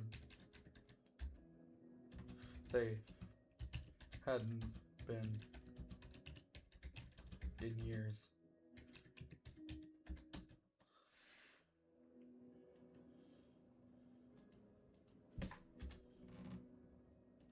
My fan fiction. It's so peak. Curdly happened. Yep. I hadn't been carried in years. I'm taking you out to lunch.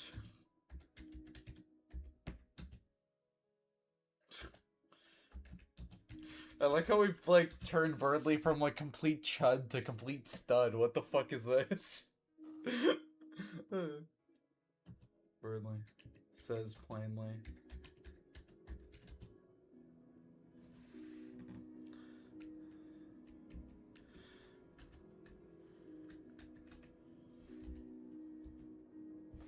Dude, what the fuck? Did I miss all the curly? No, it's still happening. Taking you to lunch, Birdly says plainly. Oh. Why are you carrying me? Me then. Chris tries in vain to mask their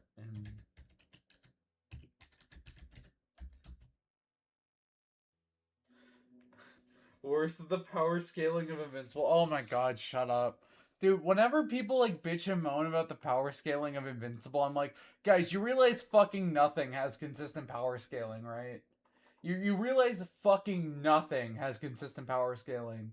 And you want to know why that is? Because authors don't give a shit about power scaling. Power scaling is a niche internet hobby that hobbyists picked up because they like Goku, okay? Not even Goku has consistent scaling, okay? Shut up. Shut the fuck up. Our mission is to complete the agenda. True. Why are you carrying me then? Because you were limping.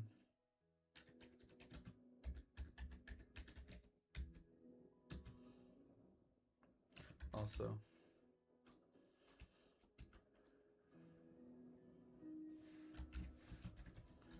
Birdley begins to take a step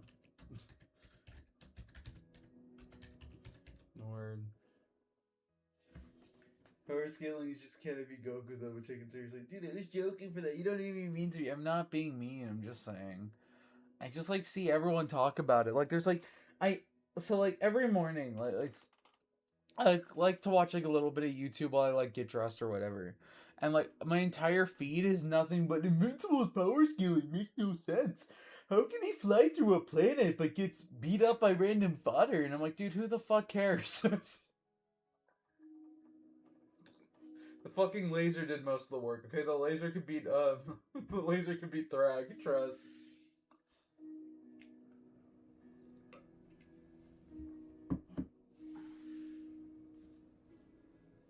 Take a step forward because he was limping. He sounded so different from the annoying nerd who would remind Alphys that she had forgotten to assign homework.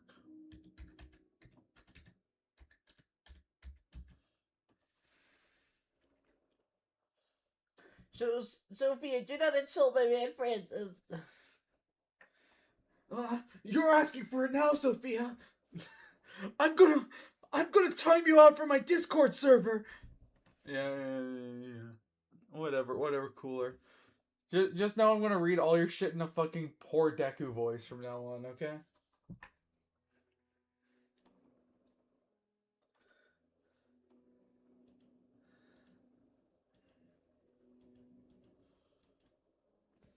To assign homework. Chris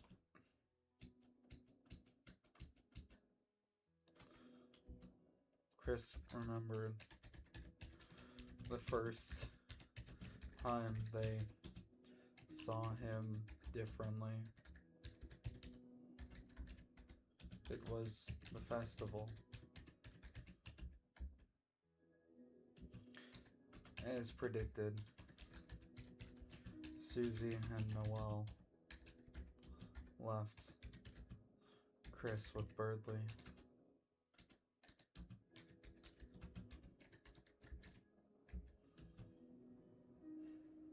And while they were annoyed at the time,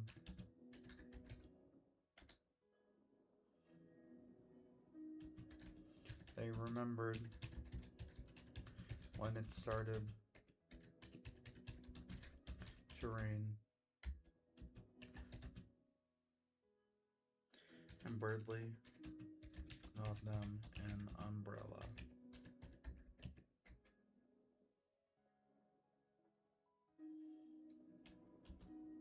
It was so small.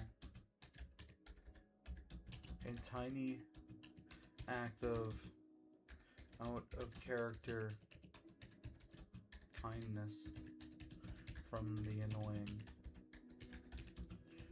bluebird, but it felt genuine all the same.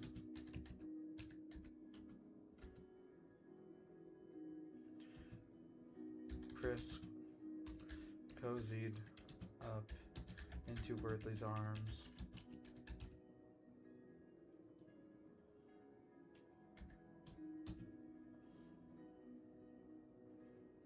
For a moment,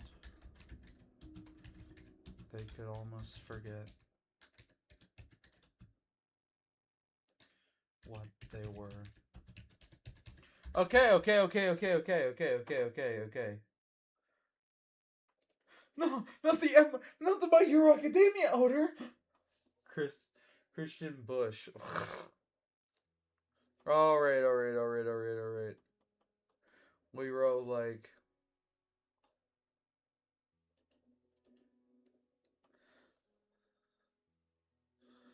We wrote like 3 pages of Curdly, okay?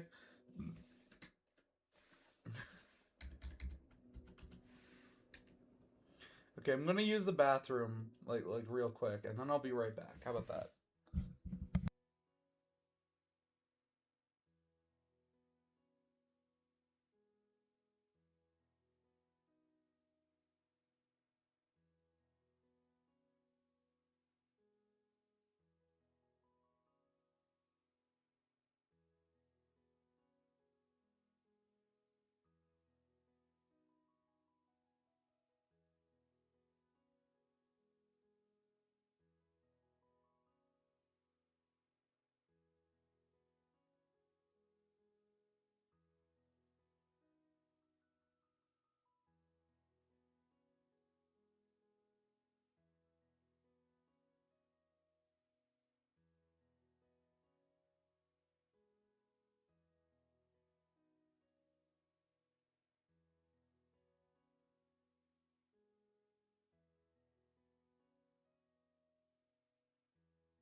Hey everyone, sorry for taking a little bit. Give me a sec. Ooh. You ever just sit down and then like the number one becomes a number two? Yeah, that's what happened. Alright. Let's change this fuck ass music. Alright. Secret Death Note.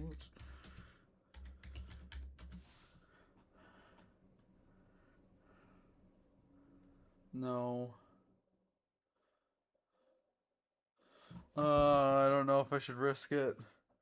Should I risk it and get the stream claimed? Ah, fuck it. This stream isn't making any money anyway. Fuck it. Fuck it. I don't give a shit. Where is it?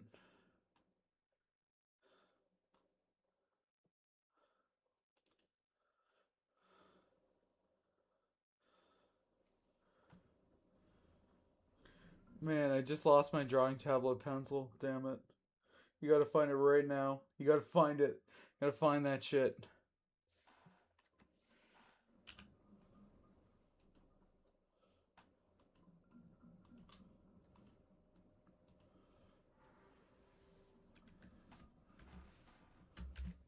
Fuck! Undyne screamed.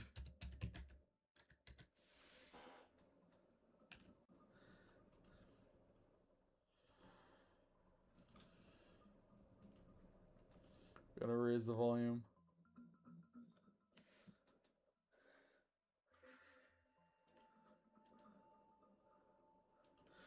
Remember when like every single sad boy YouTuber used this? And like their documentary videos about like Roblox creeps? Because they wanted to feel like L. God, dude. The early 2020s were so cringe. Fuck, Undyne screamed. She slammed her foot up against a gray, murky wall.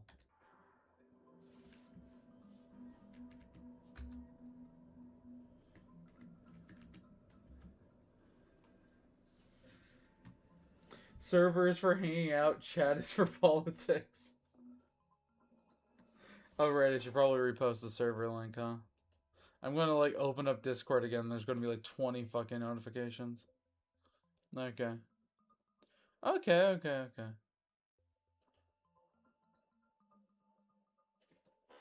Give me a sec.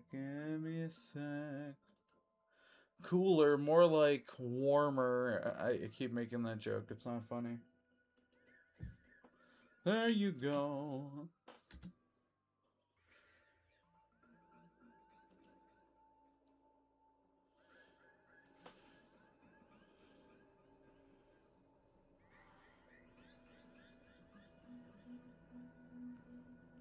Okay.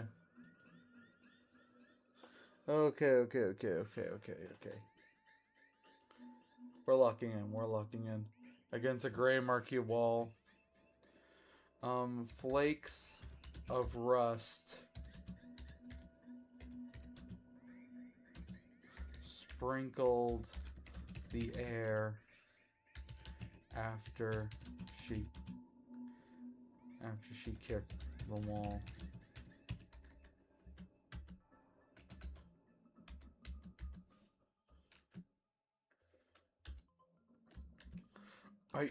I don't know how to explain it. Blukey. It was here. A whole other world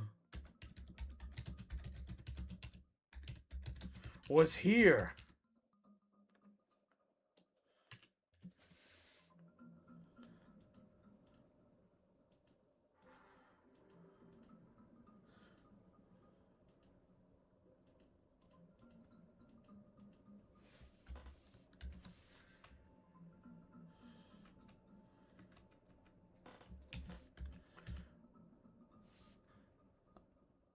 Officer Napsta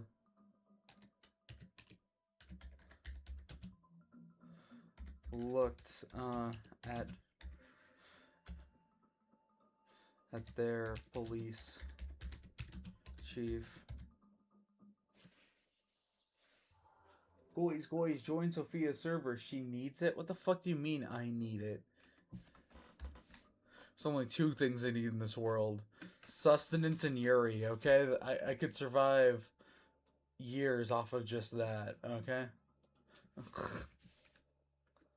Guys, what the fuck? Conductor baselines. No, I don't think they meant it like that, okay?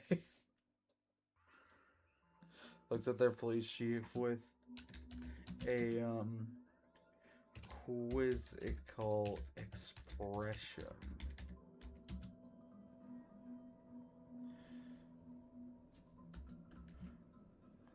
Oh. Are you sure? Oh. Are you sure? Pretty sure. Are you sure? Sure. Are you sure? Yuri always saves the day. Oh, Jesus Christ, Cooler. Stop being edgy, dude. What the fuck? Cooler, stop being cringe. Yuri always saves the day. Is a scissor for life. Oh my god, it's weird. Like, I keep getting recommended all these, like, videos of, like, I don't know if I can describe it on stream. Keep getting recommended all these YouTube shorts of gay shit, basically. I don't know how it took this long for my YouTube algorithm to figure out who I am, but, you know. Are you sure? And then looked.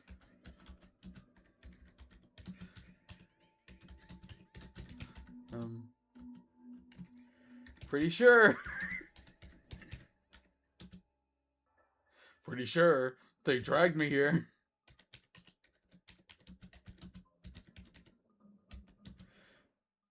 At night 6 months ago.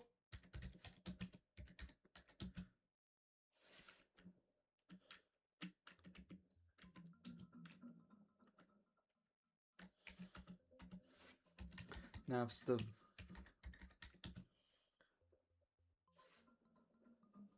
Oh, and there's Susie and Noelle in this fanfic. Sophia, if a girl joins your server, that's kind of Yuri if you're delusional. What the fuck? No, it's not. Here's the thing. Here's the thing, seeker of comfiness. No. Okay? Here's the thing. The majority of my viewers, I'm willing to bet, are teenagers who lie about their age on the internet. Cause, like, I make videos about Deltarune, JoJo's, and Dragon Ball, okay? I'm not gonna fucking date anyone in my fucking Discord server, dude. That'd be incredibly irresponsible and disgusting. Most of you guys only exist to rage bait me. What the fuck? No, dude. Nuh-uh. All of you are disgusting, man. No. You fucking wish.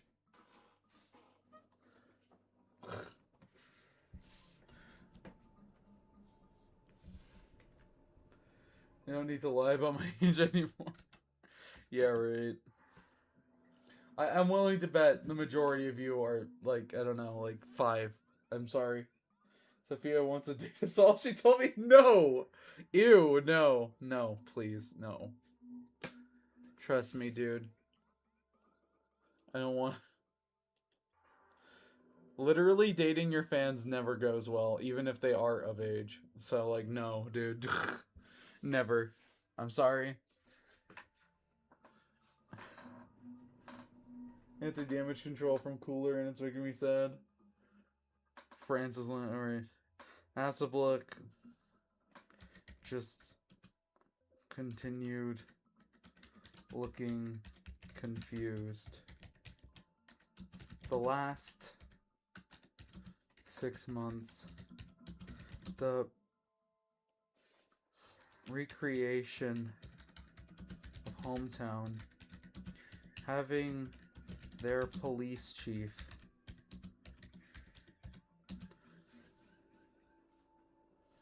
have her body broken, and having the National Guard called in. It was all so was also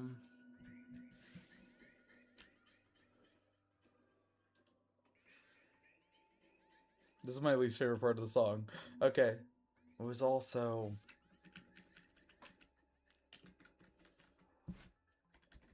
consuming everything before then seemed so small.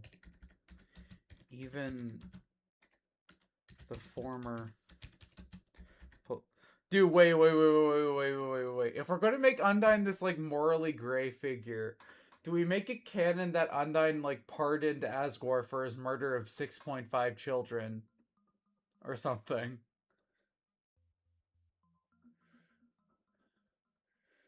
Went from dating tense to dating crime. True. Ew.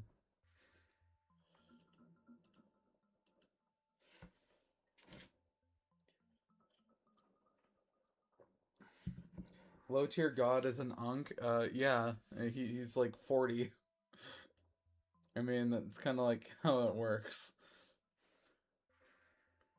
Even the more police chiefs, brutal, whole drunken collision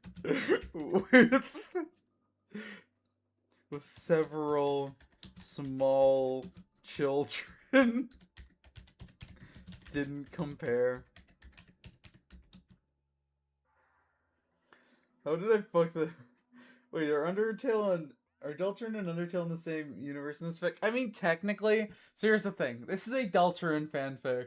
However, we're reincorporating aspects of Undertale into the story. So, for example, Asgore lost his job because he ran over kids. Because he ran over 6.5 kids. Undyne loses her eye. I think we're gonna make like Asriel a flower shop owner or something. You know, like just to really hit that nail on the head. How do you kill half a kid?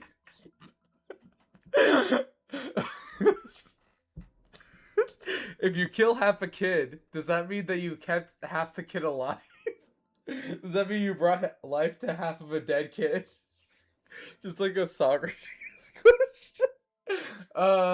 Real talk, I think that hitting 6.5 children with your car means that like you I don't know, like cut the kid in half. Like you hit the kid with the car so hard the kid got cut in half, so like half their body died, but like the other half lived. I don't know. Are Frisk and Kara in this fic? No, not yet. I mean, here's the thing. I read this one fanfic. It was crazy. It was like Chris and Kara, or it was like Frisk and Kara are like weird, like toxic Yuri dating, and they're like looking for their friend Asriel who died. And it's like Police Chief Chris Dreamer and Susie Roberts are like trying to stop Frisk and Kara because they believe that they murdered Gerson. And it's so weird. It's so fucking weird because, like, number one, Chris is not becoming a cop. I'm sorry. Chris is this weird, witchy little emo kid. Chris is not becoming a cop. Susie is not becoming a cop. I reject the premise right there, dude. Right fucking there. I'm sorry, dude. I can't. Also, Rousey's there.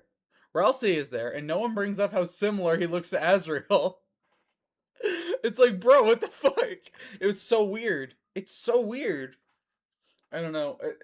Introducing Frisk and Kara into the Deltarune world seems weird, because, like, Chris fills both their roles as morally gray murder child and protagonist very well. So it's like, I don't know. Like, I think that's why a lot of people, like, introduce them as, like, Asriel's wacky roommates or, Chris's parents. Or, like, cousins or something.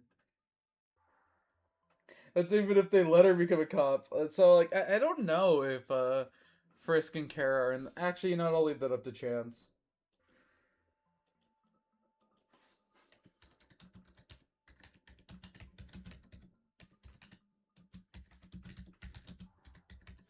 And, like, even if they are, like, how would they even function?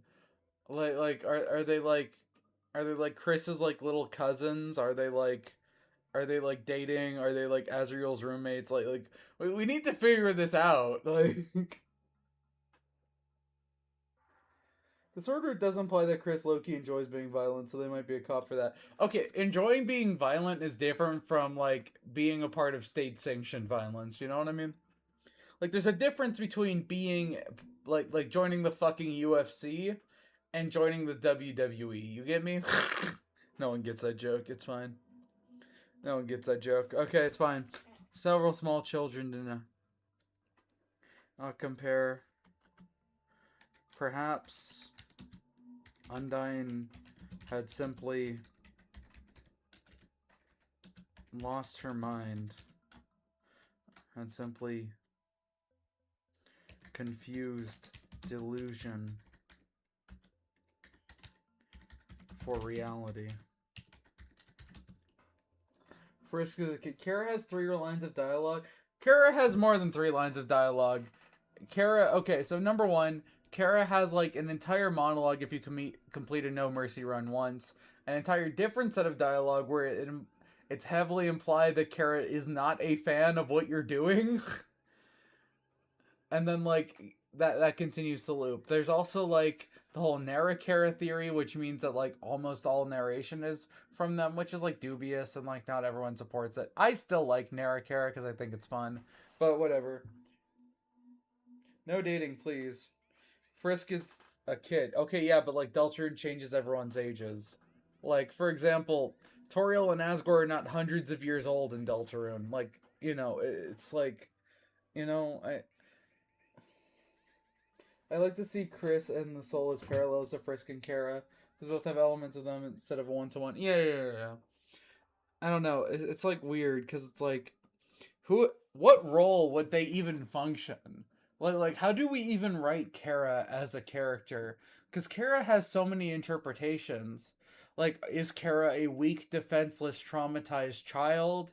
Is Kara a Machiavellian genius? Is Kara a fucking chaos gremlin who seeks only pain and destruction? Is Kara just a weird little prankster who's otherwise harmless? There's like a million ways to interpret Frisk. Is Frisk like this wholesome, happy child? Is Frisk this complete asshole who doesn't give a fuck about anything except for like getting free food? Like, come on, like how do we do this? You'd have to make them completely new characters at that point. Exactly. So it's like, it's weird. Like, I don't know how it would even work. However, like, here's the thing. I do want to do like this in the fic. I want Undyne and Carol to like build up like allies, you know? Carol has just lost 2 allies, the Knight and Gaster, right? So both of them are like sort of in this arms race, I think. Because in my head, Undyne is like sort of like onto Carol's shit, but she can't prove it. She's like doxing her. And like Carol is going to turn her dead husband into a knight, and she's going to feel shitty about that. And she's going to like slowly lose like the moral composure she's built up. You know, so I want Carol to be like very manipulative, you know what I mean? I have this like scene in my head where it's like Carol like orchestrates events to put Muffet in the hospital to convince Paprika to do something or something. Or Sans or another character. Or Asgore. I feel like Asgore is like the easiest choice because Asgore is loyal to Carol. So it's like, it's weird. Because, like, and if you introduce Frisk and Kara, who are 2 humans, who we've already introduced have, like, are stronger in this fic, then, like, that basically makes them, like, nuclear bombs, basically. Like, think about that. If this is, like, an arms race for, like, the fate of the town, right? and everyone's going to like be forced into like this fucking war against Carol Holiday. Frisk and Kara are basically the MVPs at that point, aren't they? Sophia, what even is your mind? One thing we know about Frisk's personality is that they don't like soda. Exactly. Is like Frisk like this fucking like asshole vegan? Is like Frisk this like person who's like, oh, I don't like to play Mario because that represents the killing of animals. Does Frisk fucking work for PETA or something? Like, think about that. Think about that. He, him, Frisk in 2026, Wilton Rose. Like, think about it. Sophia, what even is your mind? It's peak, okay? My mind turns video game into peak fiction, okay? It does this for, like, normal ideas, too. So it's, like, it's weird, because it's, like, I think my brain works in a weird way. Because it's, like, whenever I explain, like, my fan theories and my character interpretations to people, they always like step back, like not like for characters that are pretty obvious to interpret, like Susie. I mean, like for like more characters who have like less there. You know what I mean? And people are like, "What the fuck are you talking about?" So it's like, I don't know. Like in the second Susie video, I come to the conclusion that Chris is being manipulated by Carol, and that Chris is a good person. And I think like for some people, that's like controversial because they want Chris to be this bad person. They want Chris to be a bad guy so that they could be a good guy, you know? Maybe just write them not give a shit about everything so they help. I feel like writing Kara to be a wild card makes sense. Frisk not so much, right? Because Frisk's core personality trait is their determination. Frisk will see a conflict and immediately choose a side, you know what I mean? Kara, on the other hand, I feel if we just like sort of make this chaos gremlin, I don't know, maybe we can make it like somewhat canon that like the the Joker card that like Jevil once was like belongs to Kara or something, and then we could have like Kara and Susie fight and Kara be like, oh wow, this seems quite familiar to me. I don't know. Kara talks weird, they talk like a weird like little chaos witch, you know what I mean? Like because in their dialogue they're always like, greetings, I am Kara. You know, it's like this very straightforward formal thing. It's almost like how Makima talks in a weird way. That's what it reminds me of. Anyway, simply confused delusion for reality. Was she okay?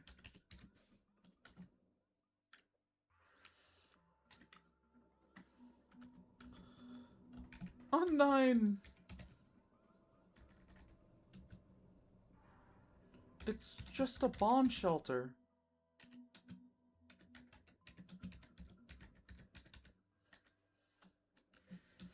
Oh shit. Wait. Why does town have a bomb shelter in it? Guys, wait. Did the human monster war still happen in this fic? Guys, wait, guys. Guys, are they living in a fucking monster ghetto? Guys!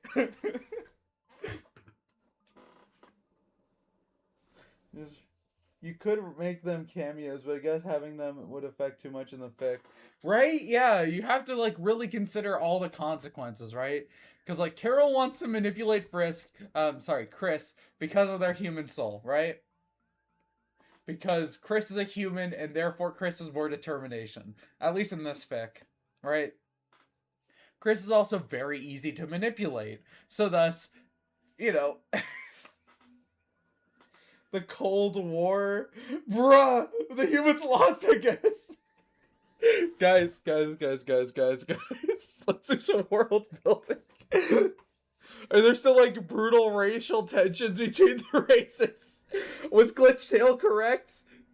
Oh, 9, it's just a bomb shelter. It's becoming Morty.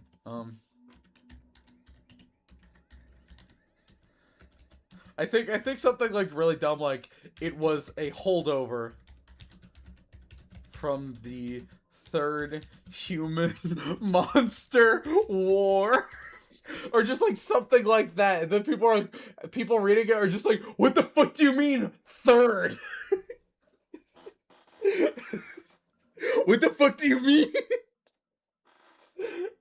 Chris hates seeing themselves as humans, so you aren't entirely wrong. Exactly! Think about it! What does the world building mean? It was a holdover from the third human. Like, wait. Are there going to be, like, people who are pissed off, like monsters in Hometown, who are pissed off that the primarily human-centered National Guard decided to intervene with Toriel? Like, think about that. If there was a war, like, 100 years ago, there would still be, like, some tensions lying around, even if most people are, like, you know, pretend to be chill. You know what I mean? Like, people would have a fucking issue with that, wouldn't they? Guys, holy shit! Guys, my brain is expanding! Buddy, I'm pretty sure there are still bomb shelters strung around the Midwest during the Cold War. In the middle of small rural towns? You think there are bomb shelters in the middle of small rural towns and not big cities? It is explicitly said that Hometown is not a city. Asriel goes to college in the city, which implies that Hometown is not the city. Guys, remind me what U.S. state this is in. Home state, obviously. It's the 53rd state, okay? This takes place in, like, the Watchmen continuity, where, like, the Vietnam War never ended and it eventually became a state. Okay? Oh my god. If Kara appears, they would still hate humanity and still be happy to see a place with no humans. What about a tornado shelter? I think it being a bomb shelter is funnier, though. Guys, the lore! It was a holdover from the Third Monster-Human War. Nearly 130 years ago. It was and that's what Gaster sets up shop there! Because the bomb shelter is a reminder to hate humans, which Gaster does! Holy shit, the writing is good! Chad, I'm going insane! When you're finished, are you posting it? Absolutely. When I'm done with chapter 2, I'll post it, and then, like, we'll continue from there. Because, like, the more I think about it, the more I want to, like, keep writing this. Like, beyond, like, I just, like, this has become such, like, a part of, like, the thing. Like, okay, here's the thing. Hometown Incident is not my primary project, right? But it's, like, this thing I can't stop thinking about, right? Peak writing. Yeah, right? Wouldn't that be... Oh my god, multiple times said throughout Deltarune that no one has internet due to something like the cell tower. Exactly! Meaning it was knocked down, meaning that they could create the Cyber City Dark World so they could create a fun place. Holy shit! Guys, did the humans knock down the fucking towers to cuck the monsters? Guys! I mean, you wouldn't want a nuclear center near major targets. Yes, you would want a nuclear center near nuclear targets. What the fuck? That's where the nuclear center needs to be. Okay. Nosh. What are the primary targets for nuclear bombs and bombs in general? They aren't military targets. They're civilian populations. Nuclear bombs are explicitly created to wipe cities off the map. They are not created for military targets. Normal bombs can do that. They are done for cities. Having a bomb shelter near a city makes the most sense because that's where the fucking bomb is going to drop. People in less populated areas wouldn't need the shelters, so they'd be farther away. Okay, whatever. Mind fucking blown, Krog. The points are linking together! Depends on how much on the ground it is. Okay, yeah, but this isn't a 130-year-old shelter, okay? This is before nuclear bombs. This takes place in, like, 2026. I don't know.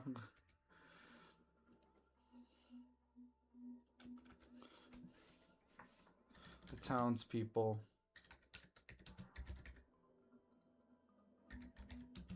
Hated looking at it.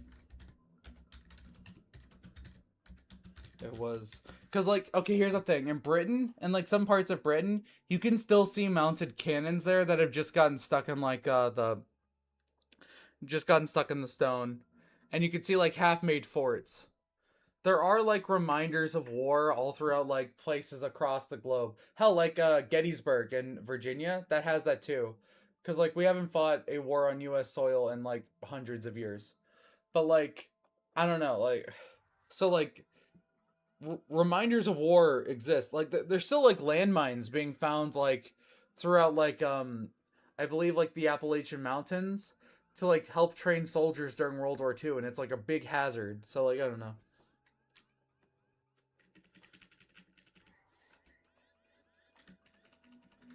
It was a reminder of war.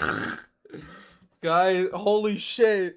Guys, we're stumbling into the lore by accident. Okay, well, when we reread chapter 1, we need to add some monsters like they need to be cringing that like the primarily human centered National Guard is entering hometown. Okay. What fucking song should we play?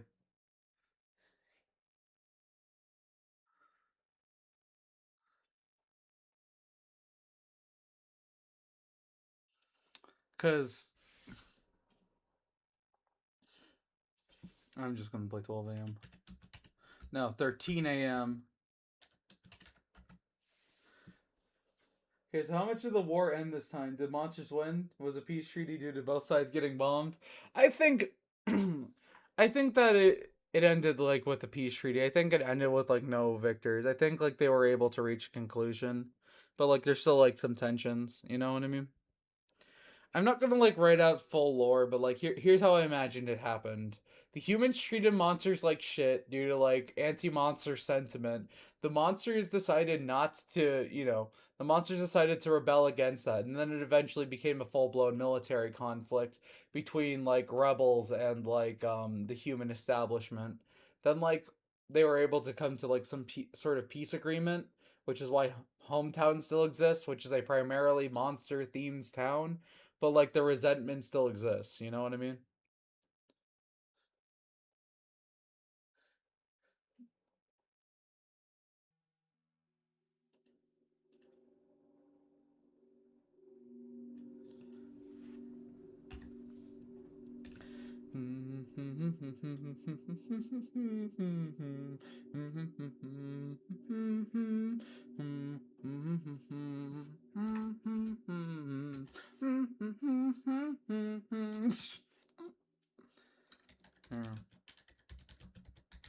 Discarded relics like this all across.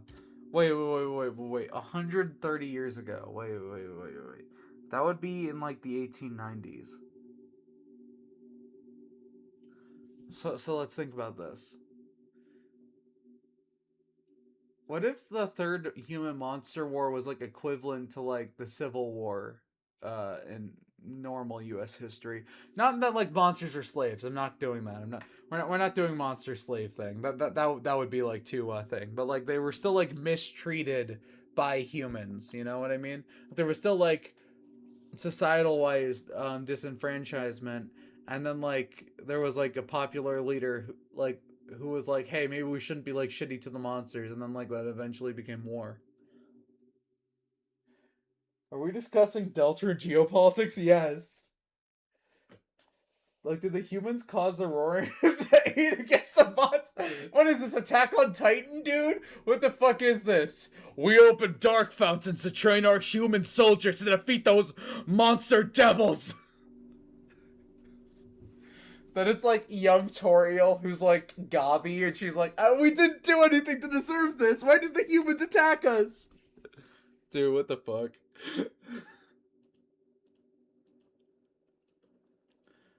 all across the United States.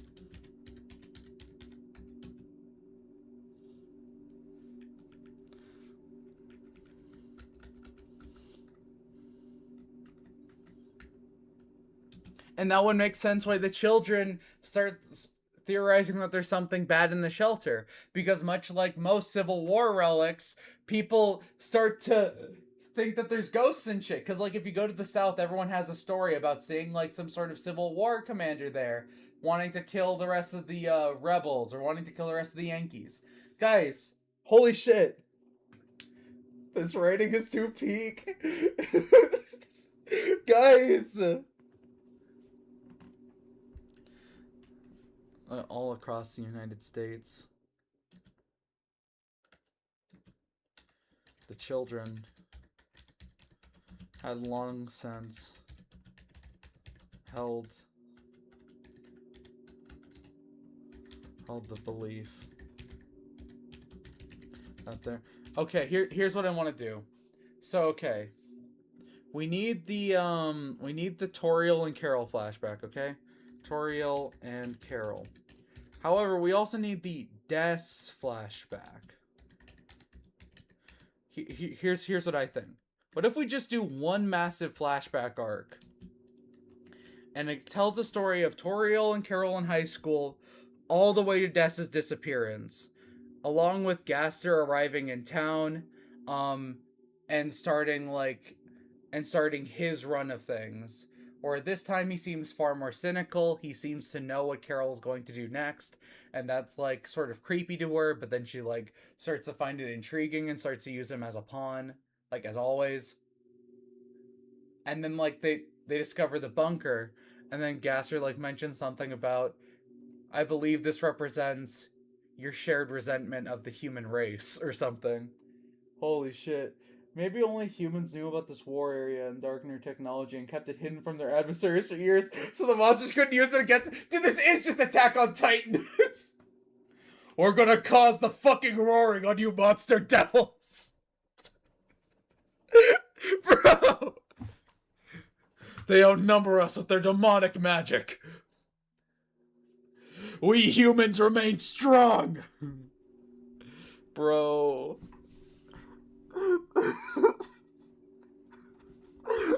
Oh my god. Bro, where the fuck is like Monster Reiner? Dude, what the fuck is that? Sophia, your writing is so fire. I'm dying to deserve it, birds.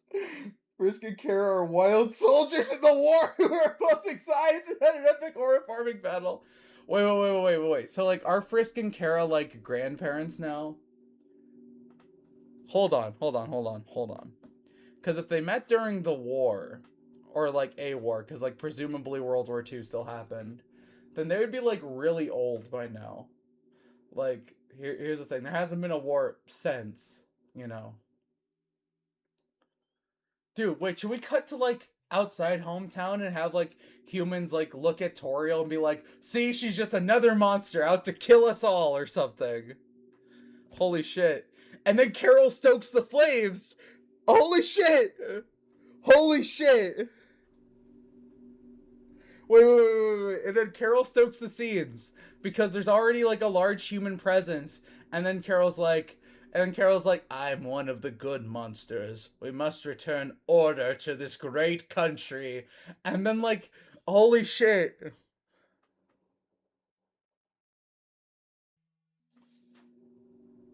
Chat. Chat.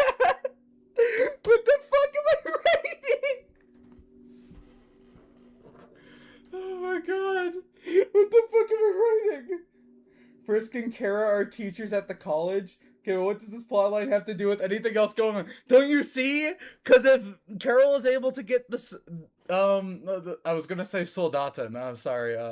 The German crept out. The soldiers. If she's able to get soldiers, then we solve the Carol has no allies problem. Okay?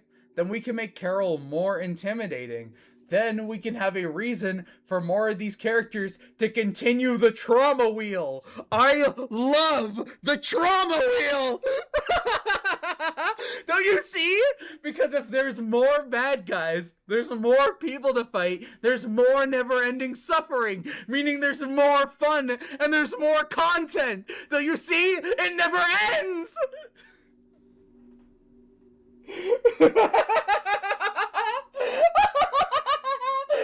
Do you see? I will free us. I will free us from boredom. I'm scared.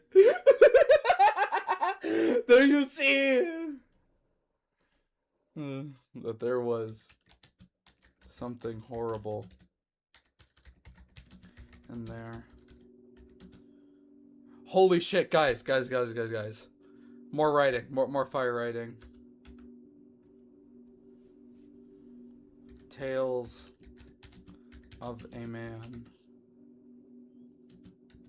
with yellow and pink eyes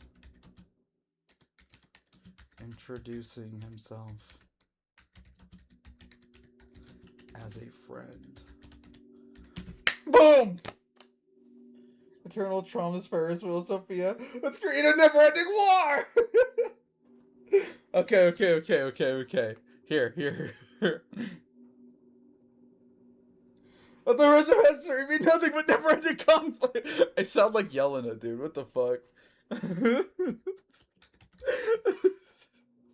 Okay, chat. Chat, look. Check it. Paint stream. Okay. So here's how the fic starts. The fic starts right here with normal, okay? There is no reason for a story to happen here. It only exists for the sake of existing.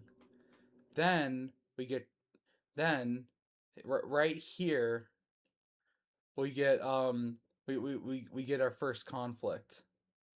And that spirals down because if you remember in the beginning, Toriel beating up Birdley was funny.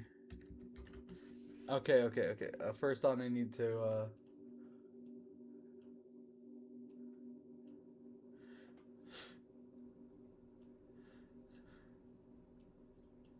oh my god. Okay. And then it became scary, right? Because when she killed that one guy and he was thinking about his family, there was no remorse. So it became scary. Guys. And then we kept going. We made it normal again. With Paprika. With Pap. Okay, I'm just gonna write that. And then conflict started again. And again, it was kind of funny. With Gaster like aura farming. And then it became scary again. Guys.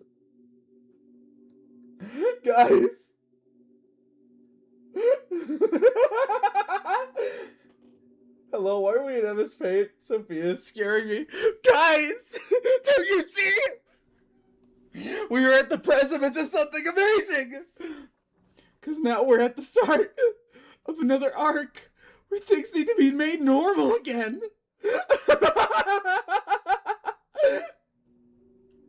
And then it'll be funny again. Then scary. Then normal. Then funny. Then scary. On and on and on and on and on and on. Until the cycle breaks and the story ends.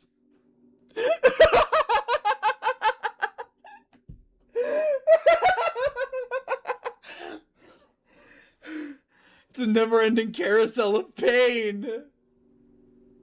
Sophia's gone insane. Why does everyone say that when I start laughing?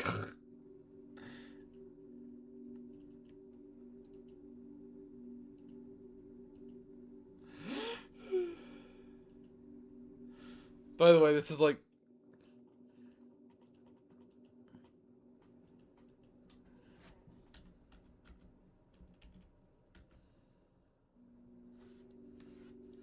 Undyne looked at her partner, her lone comrade, on... And that would explain why Hometown's police force is so small. Because if the human cities are more developed than the monster ones... Holy shit. Okay, Jebel. The pendulum must swing. Drill. Frisks is Chris nobody. No. Genuinely put your voice on Jebel. Okay. I have a Jebel voice and it's just manic and British, okay? Her lone comrade. in this sleepy town.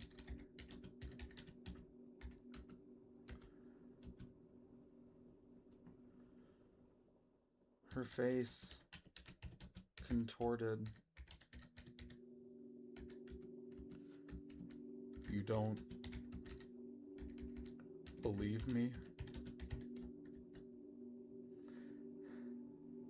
This is what writing Deltarune fanfiction does to people.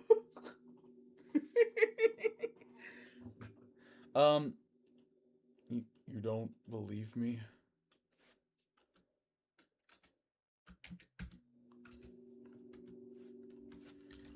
There was silence.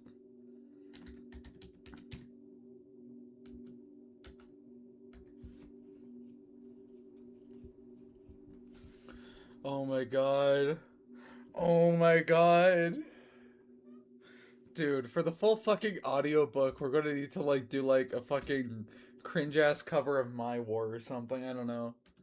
There was silence. Only broken up by the sounds of rodents squeaking in the dark.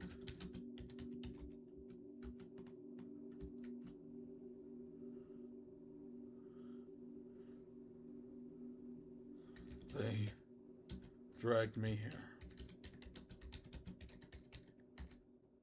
I saw it. There were monitors.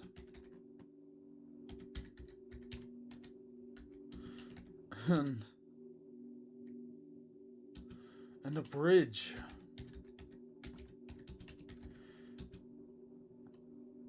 And that night thing.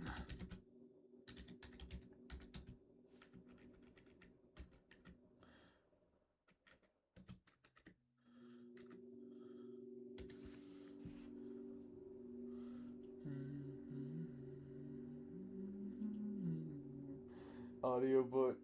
And Sophia's getting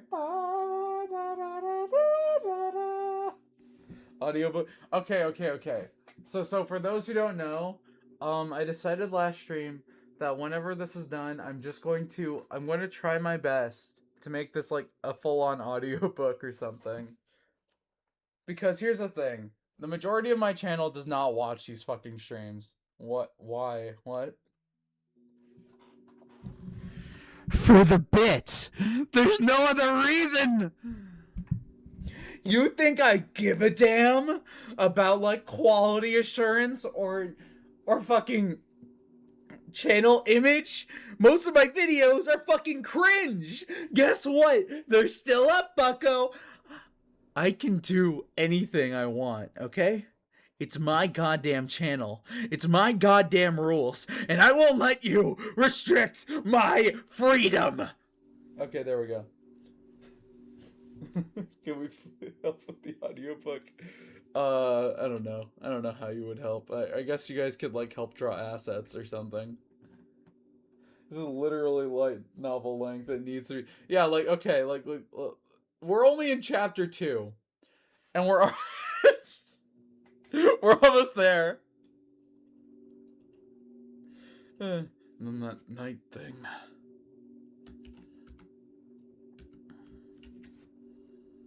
The one you killed?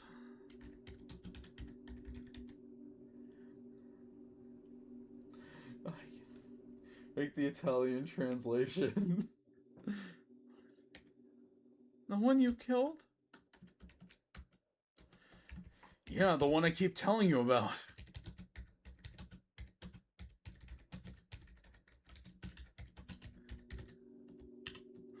Oh my god.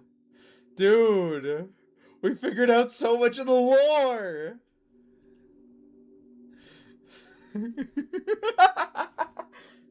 Let this be power to you, chat. With enough caffeine, undiagnosed autism and mental illness, and a community full of insane people, you can accomplish anything, okay? Undyne explained in Explain.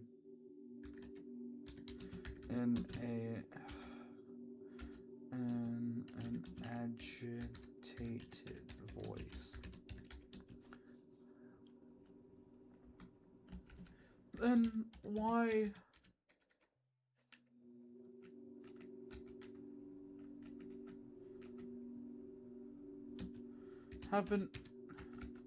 hasn't a body shown up? Should we just turn like Napsublik into Deku? Why hasn't a body shown up? You're a liar, aren't you? We can do anything because we're all free. This will be Deltarune. This fic will be longer than Homestuck. This fic is going to look insane once Deltarune is finished. Yeah.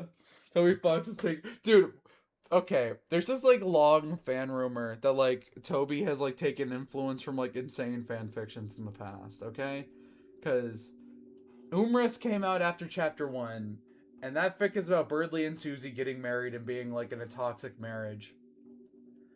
And then in chapter 2, Birdly has this really weird crush on Susie that's always played as a joke. Then, like, after chapter 2, people started shipping Chris and Birdly as a joke.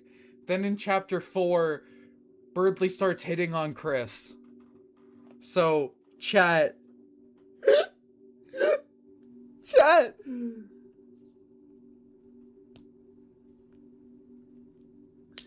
If you turn him into Deku, all of his lies have to mention him being unclean.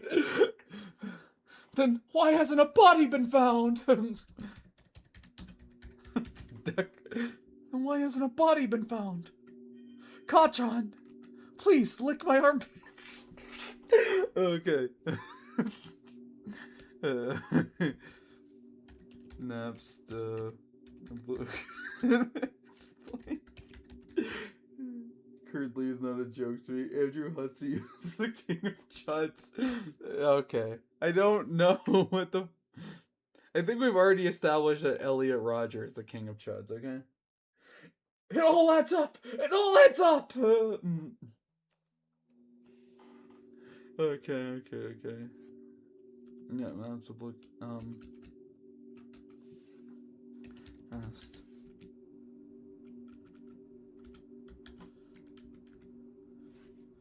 Undyne's face.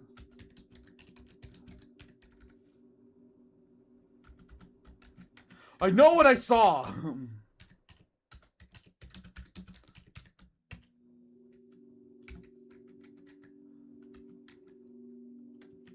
Undyne.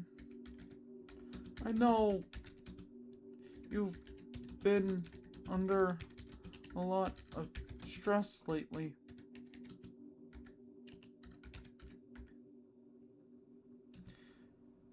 Between helping the reconstruction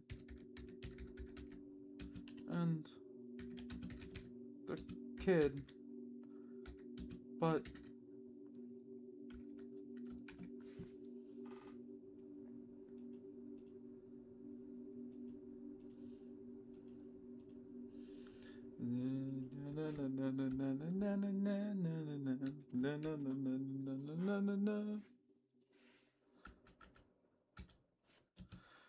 Undyne roared.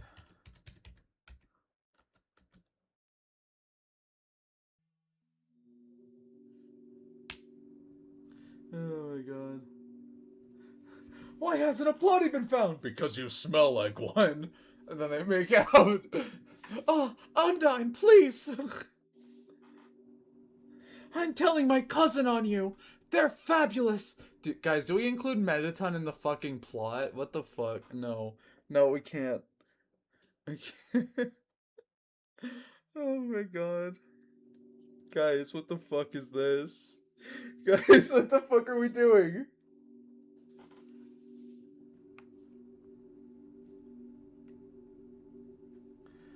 Naps the hook flinched.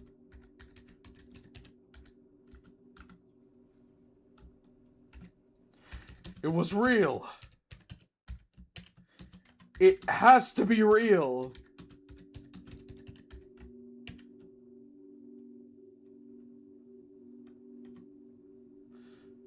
Otherwise, why was she hiding it?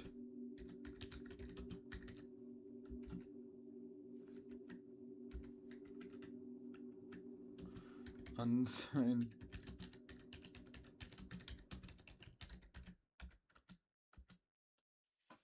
When will the fic be released? I'm gonna post it after chapter 2 is done.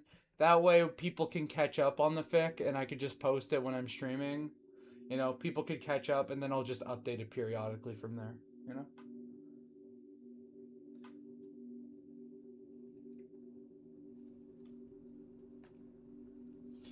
know. King didn't try to kill his own son. He admits in chapter 2 that Lancer would have just bounced up and been fine. However, he still did manipulate and use his son against people, which is less bad, but it's still, you know.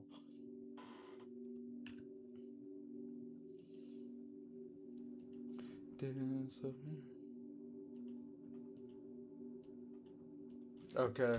Get ready for a certified hood classic.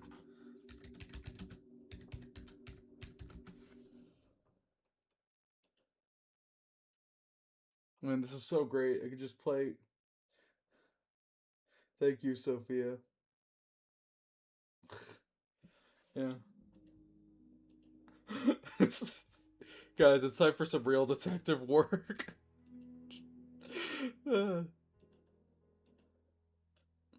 Search a reason. What? Napsta Blook says chirps. Carol, whenever I asked about the shelter, she would always tell me there was nothing there.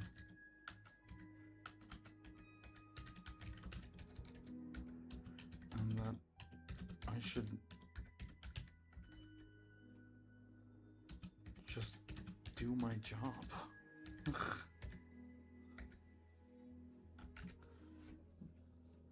I cannot stop myself from drinking haterade when King is mentioned even once. Bro, Susie in chat, what the fuck?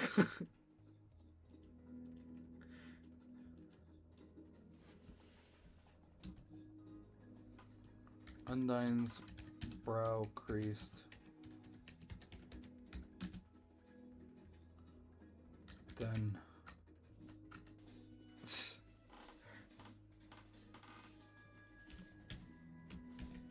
she was probably telling you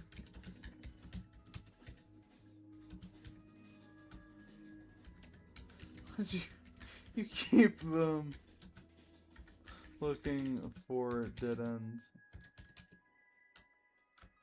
Keep looking for answers where they don't exist. They're just like Asgore.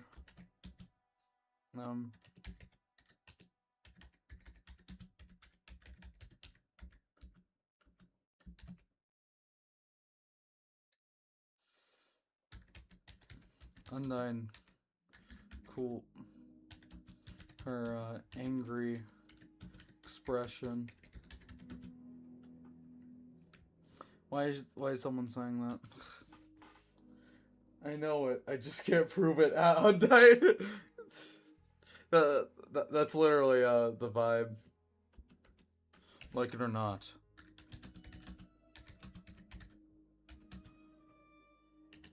Asgore never gave up.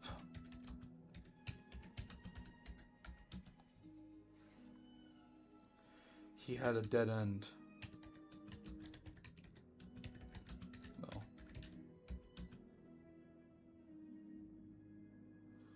When trying to find when trying to find that holiday,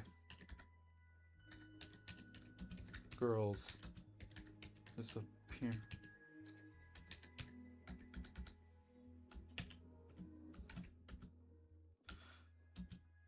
Suddenly, a light. Holy shit, guys, we're gonna have to kill off Asgore.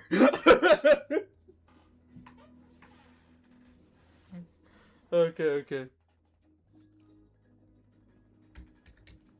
Heard in Undyne's brain. Wait.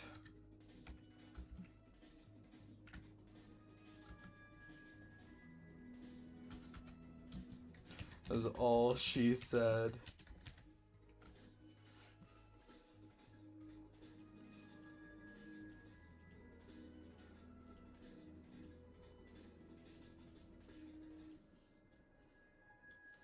Oh my god, I know it. I just can't prove it.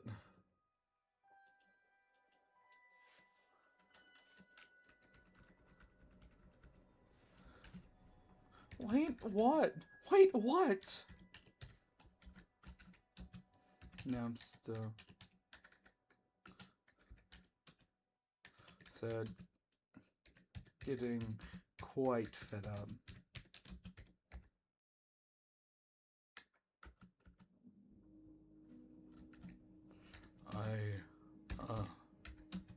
I have to go.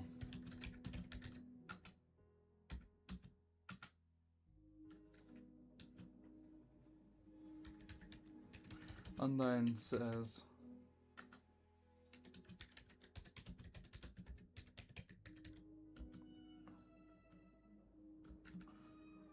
why? Why, Kachan? Okay. Viewership has dropped to 0, apparently, bruh. What the fuck?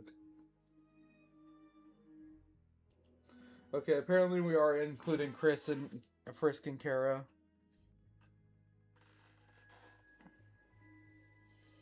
Dude, wait.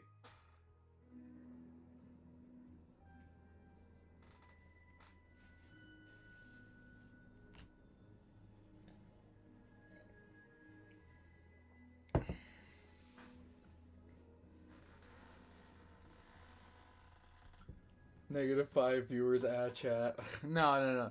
Okay, so how does Kara get to hometown? If they're going to be like an agent of chaos, right? Or are they like teachers, like Birdley wanted? Here's the thing. I have this like idea of like Kara hitchhiking with Azriel and being like, "Oh, you're going to hometown? Oh, I'd rather enjoy it there, I think. Why don't we stop there, partner?" Like something like that. I don't know. Then we can like reveal over like the course of like things that like Kara was like from hometown or something. I don't know. Are we actually doing the whole Frisk and Kara are like Chris's biological parents thing? Because like that's like a peak shit post, but like I don't I don't know.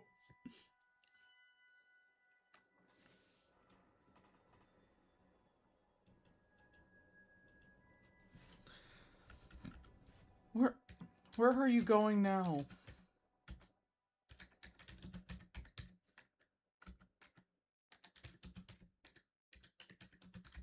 Walk towards the door. Hell no. Then what are they? Like, what reason do they have to be in the story? It would destroy Chris's character, I think. Not really, because if Chris was raised by Toriel and Asgore, them meeting relatives they never got to really meet or know doesn't really change that at all. Here's the thing. Chris has to grapple with their inherent humanity, and they do that with the fact that their human soul is possessed by us. And in this fic, Chris has been, like, exclusively, like, chosen to be, like, a weapon because they're a human. So learning about their human heritage and resenting their biological parents for it makes sense to me. I'm sorry. Frisk is Chris's nobody. Specifically, Chris's. I don't know what the fuck a nobody is. Okay, I haven't reached that level of autism. Okay, I know Kingdom Hearts is like for like Homestuck fans, but like anime. Kara is a demon, Sophia. They say it themselves. Come on, no, but they're a human. It's canon that they're a human.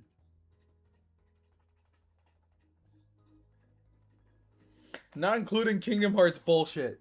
Okay, I'm sorry. I'm racist against all Kingdom Hearts players. That's Kingdom Hearts lore. Just ignore it. Yeah, I ignored your mom last night. Anyway, where are you going now?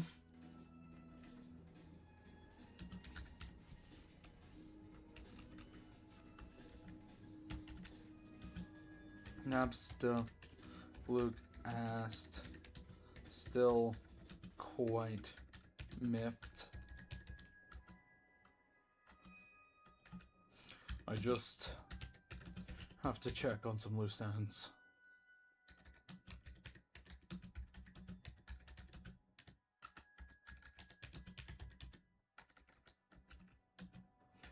She explains.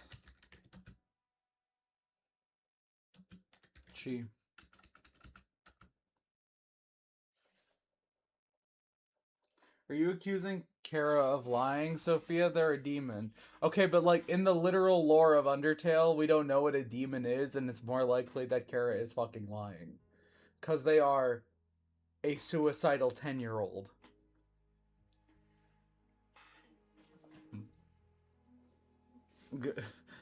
Guys.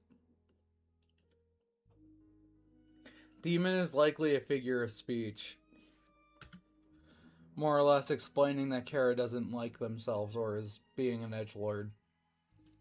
Like, for example, in the context of Undertale, the term angel used in the prophecy by Gerson isn't like strictly literal. Sure, it could refer to the god of hyperdeath, but Azrael, isn't strictly an angel. He was a monster beforehand.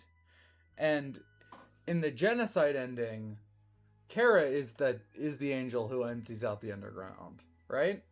And Kara refers to themselves as a demon, a fallen angel. Oh! Should just making shit up. Kara should be like Walter White. Frisk, I believe we need to cook. And then Frisk is like, you want to cook crystal meth? Oh my god, all these voices are blending in. Check. Undyne marches toward the rust-covered iron doors and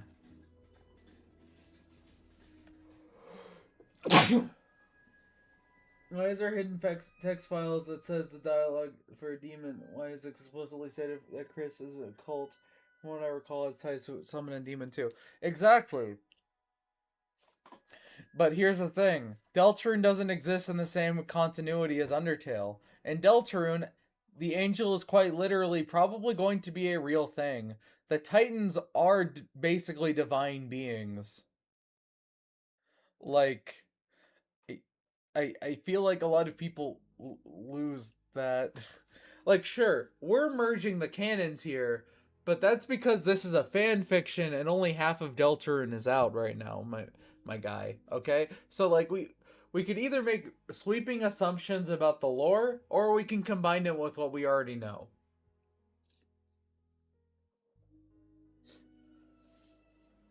With Kara and the Solar Demons. Oh, okay. That's not...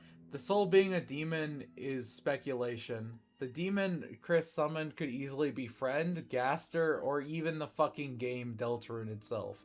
So, like, I don't know. Or hell, even the Knight.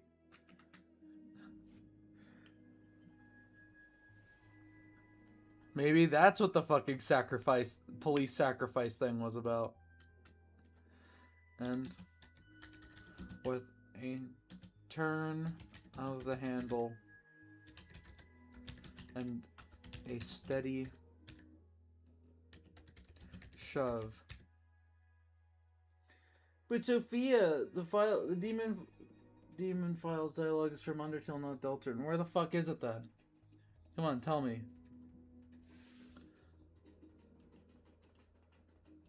And with the steady shove, the doors gave way.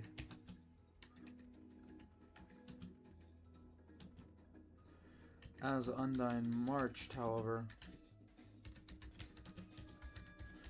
she was met with a familiar, worn face.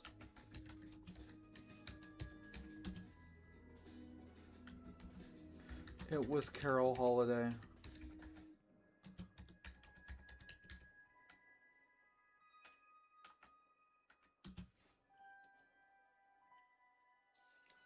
She had what could conservatively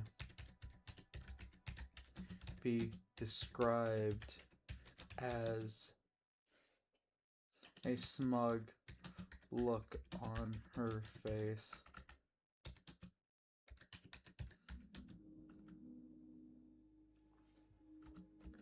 Hello, Chief.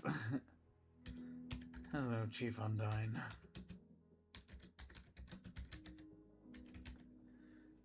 It's somewhere in the cold. Hold up, I'm gonna look up where it is, because I think you're referring to Deltarune, my gamer, so I don't know.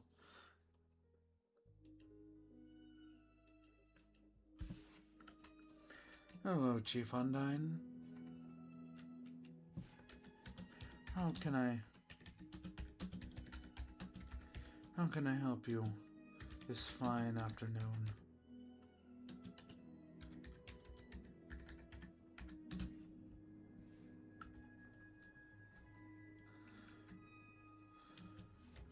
She said. She's saying this like the now you smirk. You're really not human at all, are you, Maki? She's doing it with that face. Hello, Chief Undine. How can I help you this fine afternoon?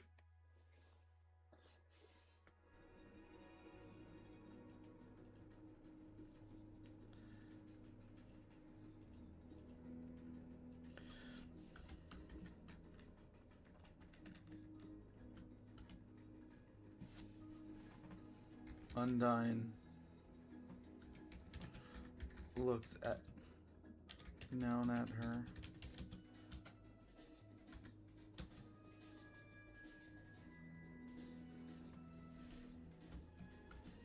Mayor, I was just following up.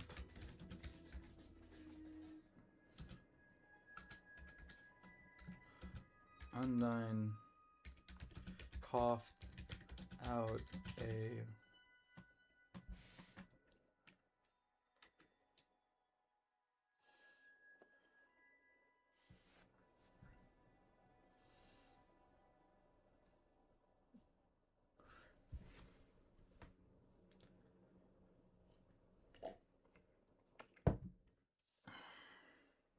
weak response. Just following up on an investigation.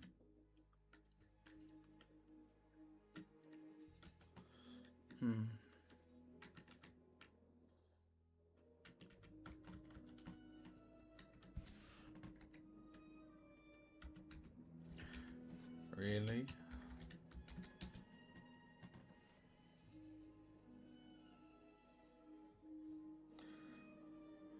Tell me, what kind of investigation requires you to go against my express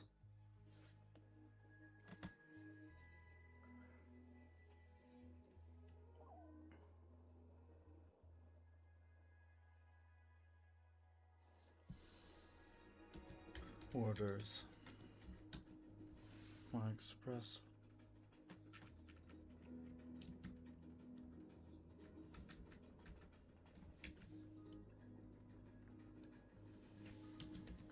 Carol asked.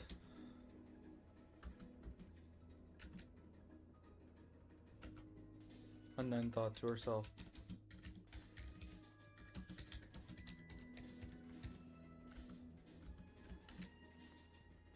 me and Blukey. Me and Blukey, eh? Greetings, you have made it completely here. I understood I am your humble service, so however, I will follow you to the utmost. Okay, yeah, but that's like clearly Kara. Okay, that doesn't necessarily prove that Kara is a literal demon from hell. Like, how the fuck would that even work? Me and Blukey were investigating.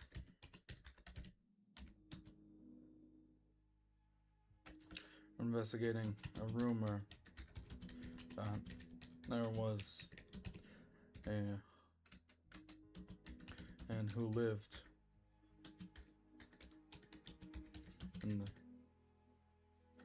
in there.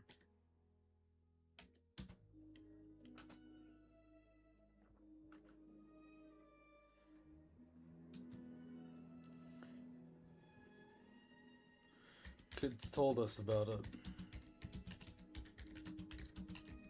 And they seemed pretty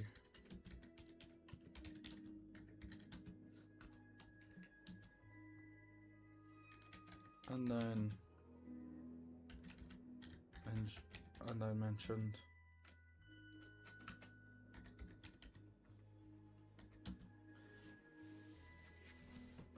alright. Undyne lied.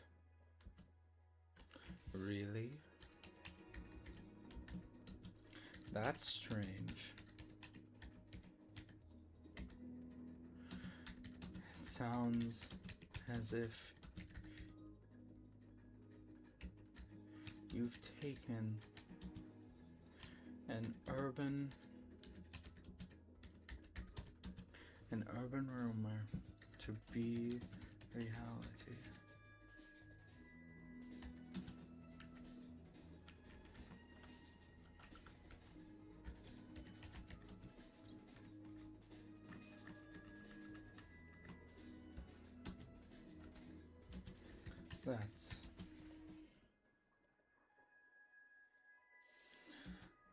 That's quite out of character for you, I'd say.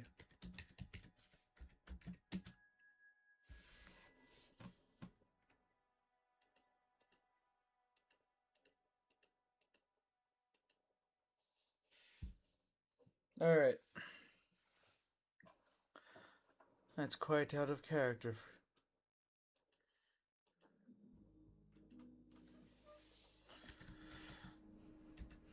The mayor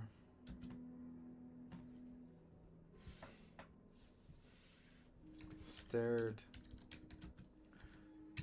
daggers into the police chief.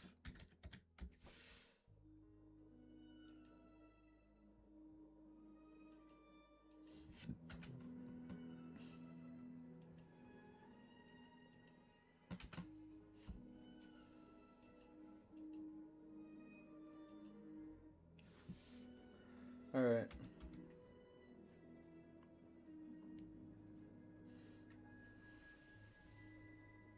For you, I'd say.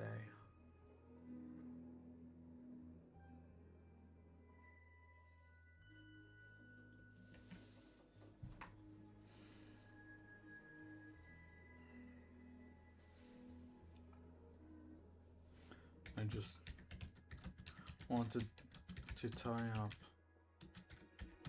any loose ends. I just wanted to tie up any loose ends I could.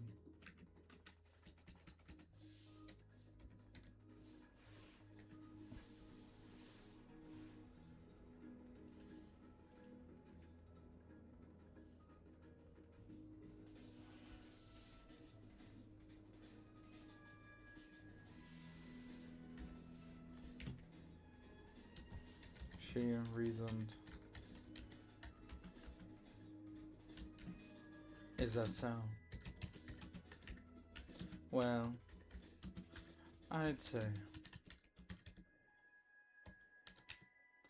they're all tied up. Oh, indeed.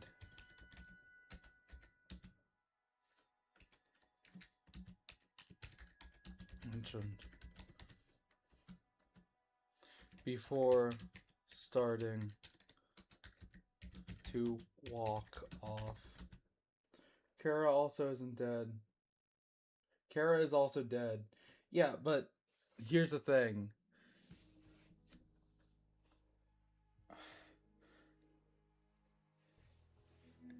It has never been established in Undertale or Deltarune that dying turns you into a demon.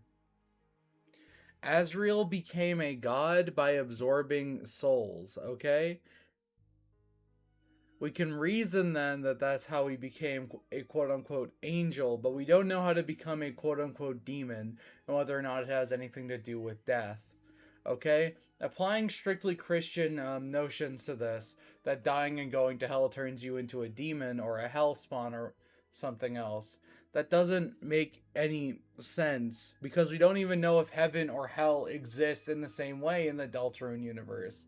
Because Toby Fox seems to be subverting these tropes actively by making us be the ones to banish the angels' heaven, which in any other story would be a deeply demonic path.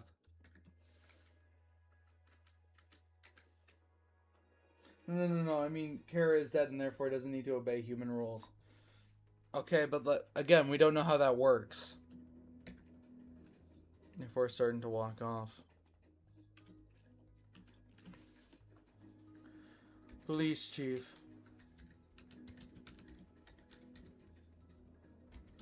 If you just simply listened to me,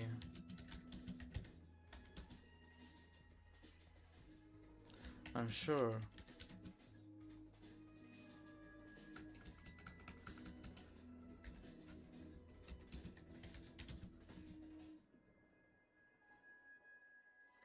you'd find that there is nothing to worry about.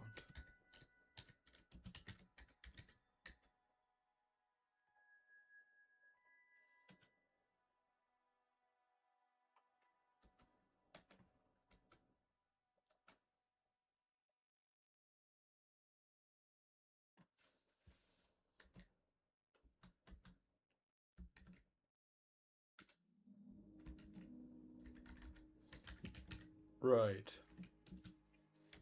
Undyne said in response, eyeing her down. Alright.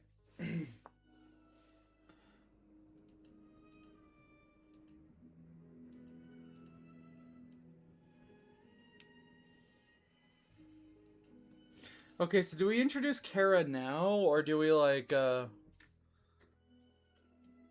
So here's like kind of how I want to do things, because we just had we had Yasser's death scene aftermath, Chris and Birdley's reaction to it, Undyne continuing her investigation, then obviously she's gonna question Asgore, and that's probably going to be our next big action scene, because I'm pretty sure Asgore's going. Because I'm pretty sure to keep the plot moving, we're going to have to... Carol's going to have to assassinate Asgore.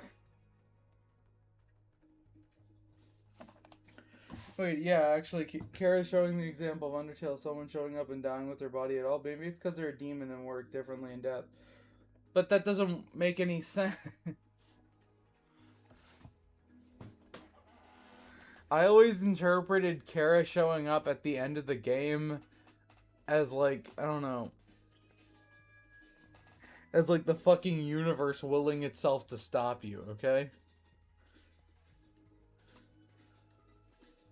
I don't know, maybe Chris maybe like some weird Deltarune shit happened where like Kara died and was buried in the flowers, and then Frisk, when they landed on the flowers, also died, but Kara's soul like transferred to Frisk, and it worked because they had the same soul type. I don't know. I don't even know how that would work, because a human can't absorb human cells. Souls. Sorry, not cells. Okay, so what do we do? Do we introduce Kara right now? If so, like,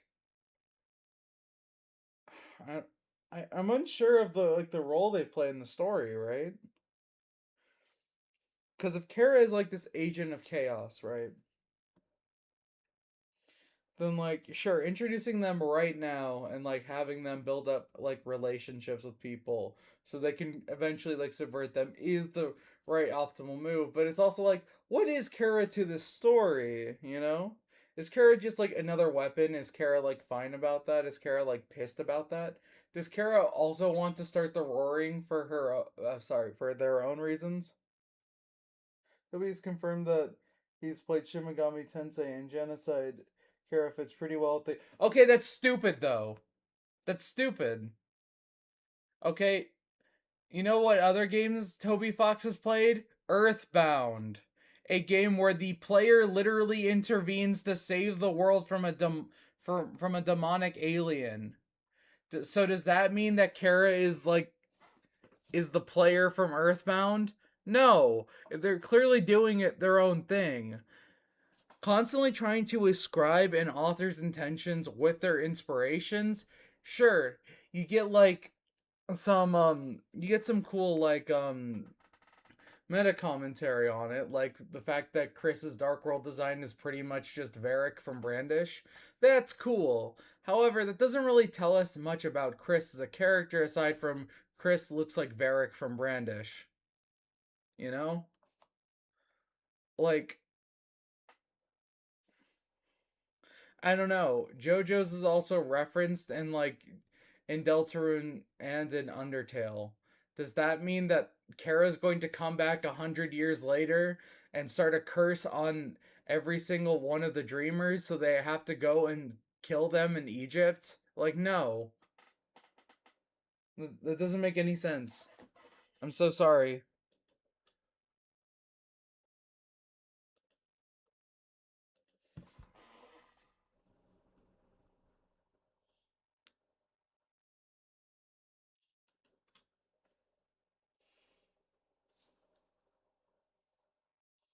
Alright, I'm trying to find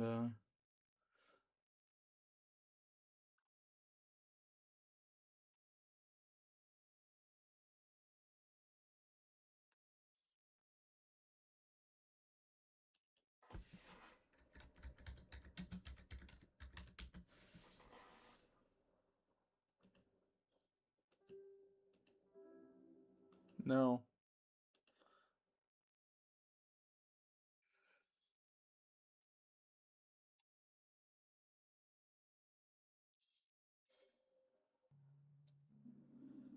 No. Actually, this kind of works. I just gotta turn it down.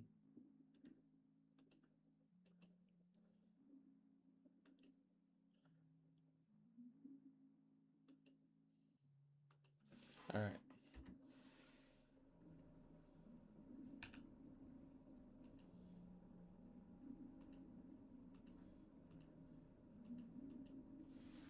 Like, Susie is also pretty referential to Bowser. I don't really see Susie kidnapping a princess and then, like, waging war on a kingdom. Like, come on. That doesn't make any sense. I'm sorry.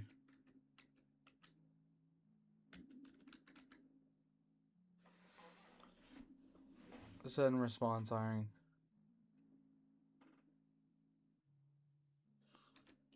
Carol vanished.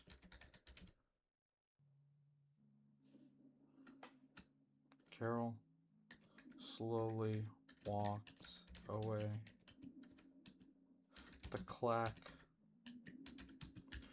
of her hooves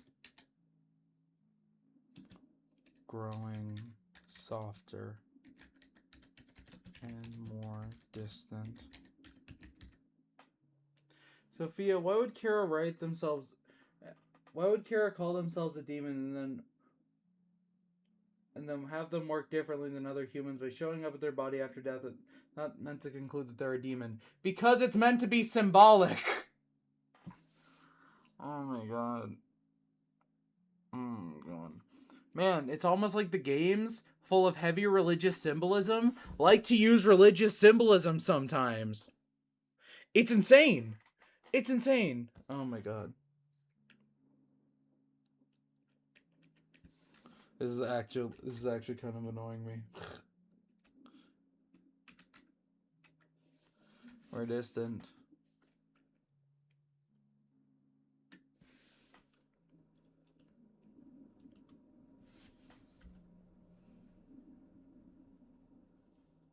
Okay.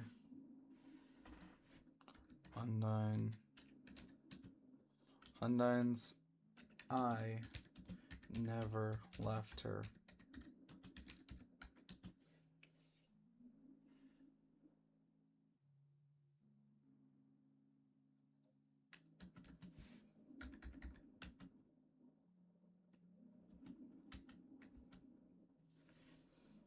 Azrael was speeding down the road, easily going 20 above the speed limit. Even then, hometown, or what was left of it,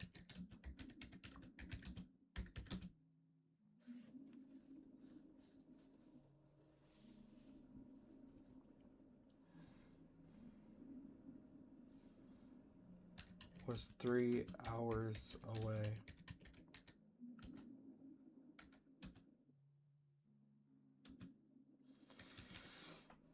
The tacking sounds of rain on Azrael's windshield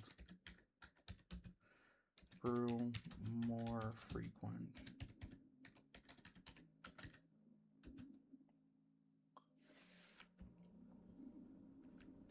What the fuck do we do after this? Come on, let's think.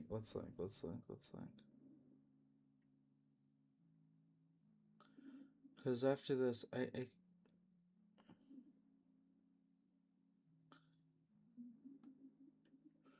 grew more frequent as the drive continued. Okay, I need to be mindful of time. So I think after this scene, we just do a solid read through of like the past few things. If I can't think of any new content to come up with in the fic by tomorrow, I guess I could just start rereading it.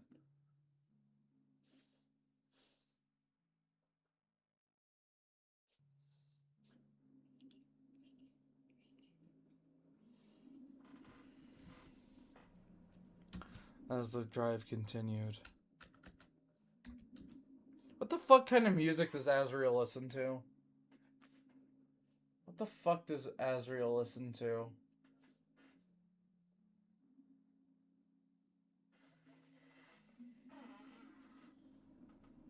Ah, fuck it. Old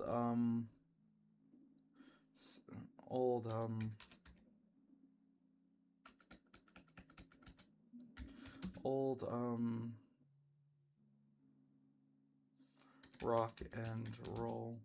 Country? Yeah. Bluegrass filled every the wretched sounds of country music.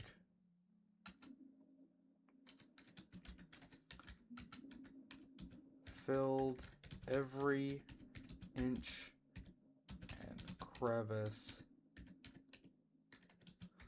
of the vehicle. girly stuff. When you're not doing femboy Asriel, I'm sorry. I know you guys like the fan art. I know you guys like the fan art. I've seen a lot of it because my friends keep sending it to me. But we're not doing that. We're not doing femboy Asriel. I'm so sorry. We are not doing femboy Asriel. Of the vehicle.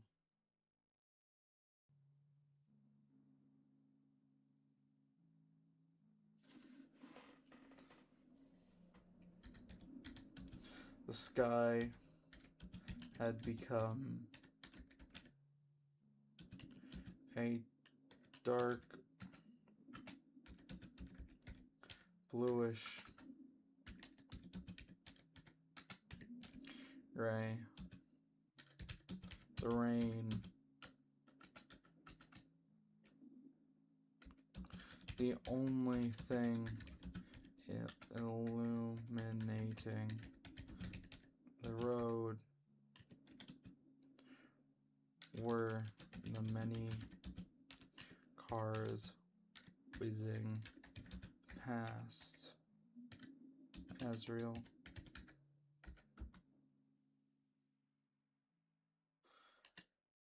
Asriel felt nothing but anxiety. He didn't want to fathom why Carol would lie to him. But he wondered. Dude, wait, is Asriel going to be an asshole to Birdley? Dude, he would, right? He'd be an asshole to Birdley and Susie and like only like be like have Noelle around, dude. Femboy Asriel is literally impossible. Here's the thing. I feel like whenever the internet sees like a guy with like somewhat soft features, they're like, oh, subby femboy, woo! I gotta draw him in a maid dress and make him my male wife. And it's just like, guys, can we stop? It's fucking cringe. You know what I mean, man? And then like, I don't know. Then like it ruins all discourse for like characters who were clearly intended to be trans. And like manga and anime and stuff, and people are like, no, they're femboys, and like the war keeps going on forever and ever and ever, and you can't escape it because it's like a war between gooners and trans people, and the trans people desperately want representation, and the gooners desperately want a goon, so you got this like war. Asriel is literally the son of Asgore. He'd be built like a brick wall. No, goonerism can never be stopped. It needs to be stopped, okay? I know one of the core tenets of the internet is making a corn. You know what I mean? Corn with a P. However, I'm going to be completely honest. I'm going to be so dead ass. That's so cringe. You know, if you like making that sort of stuff, all the power to you. But like, you know, me personally, I'm just like, why? Why is like becoming a disgusting degenerate become like socially acceptable? You know what I mean? Because like it is on the internet. That's just weird. Like think about it. You wouldn't say that like in real life. You wouldn't say like awooga femboy, but you would post about it online, right? Like that's weird.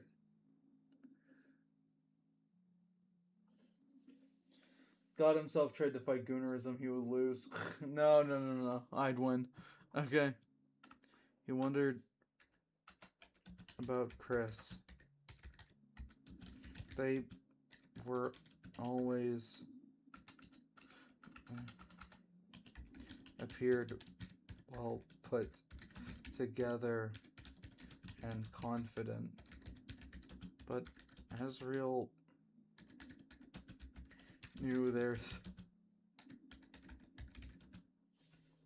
Sophia is anti-sex league member. You're a degenerate. I'm not anti-sex. Oh my god. Did you put that part where Vriska gets run over? No, no, no, no, no, no, no. I'll also do a barrel roll. I think Azrael's gonna crash his car and then like some. Azrael knew their sibling. They were alone.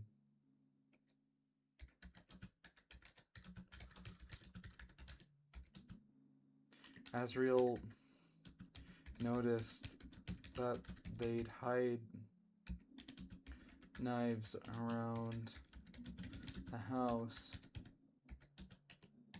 and knew they were getting bullied.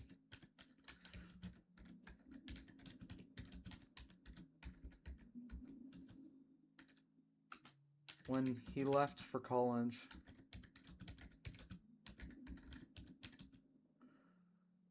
Chris had just entered high school.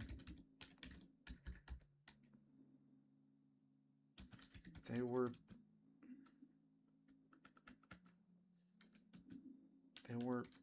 so sad that he'd even try to leave. Azrael felt so crash.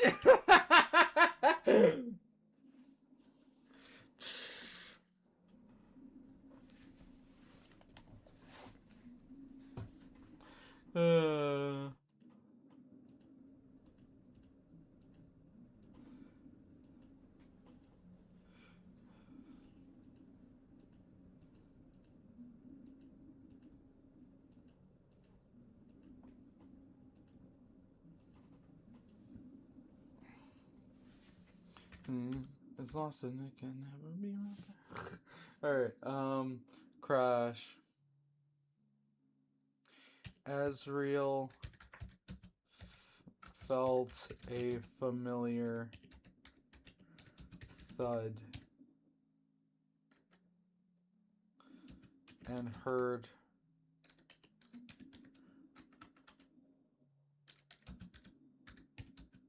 his car beeping in agony. He got out of his decrepit station wagon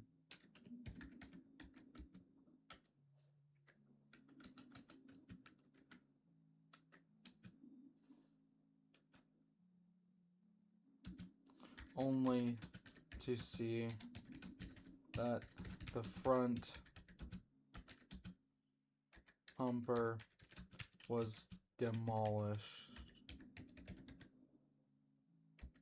Azrael wondered to himself how he wasn't injured. Then he realized why. I guess the Dreamer men just can't fucking drive, right? Because Azrael just got into a car crash and Asgore ran over 6.7 children. No, people would absolutely say that in real life. What if he anticlimactically dies here? No one cares that much. No, no, no, no, no. No, no, no, no, no, no, no. Azrael is a very useful idiot. Okay, let's be real. Then he realized why. Out of the other car door,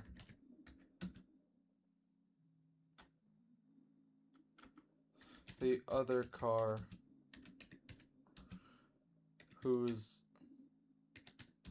trunk had been destroyed.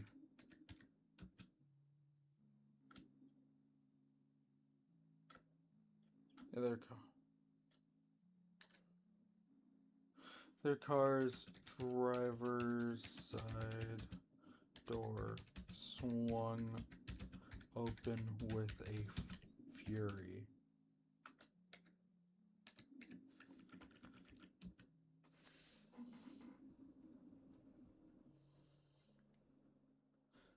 $6.7. No. Sorry. 6.5. Sorry.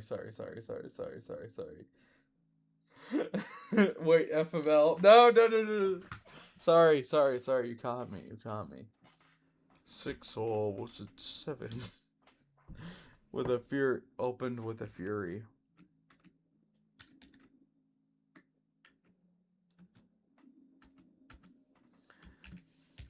The hell's the matter with you?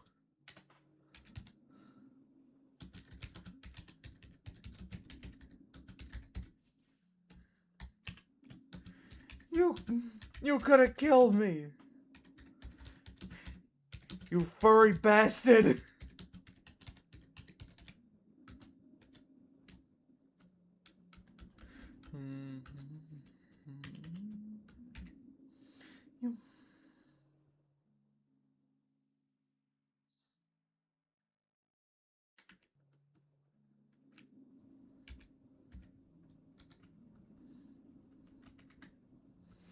The man yelling at him was a human. He was wearing a yellow polo shirt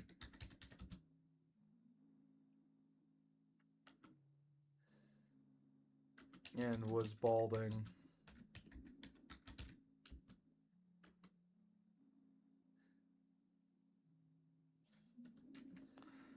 Sir, I'm sorry. No, wait, why is he British? Sir, hey, I'm sorry, dude. Hey,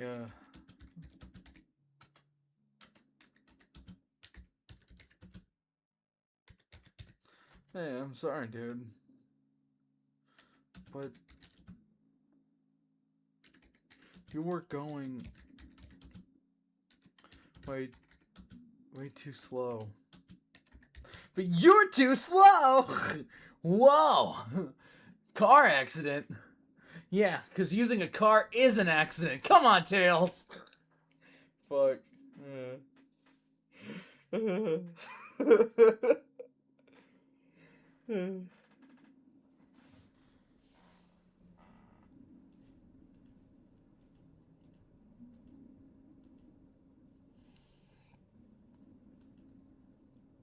Well, you were going too slow.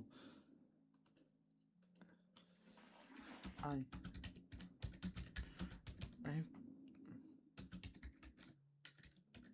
have to be somewhere.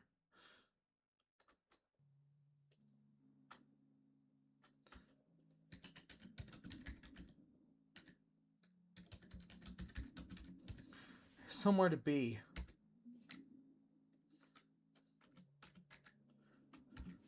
Somewhere.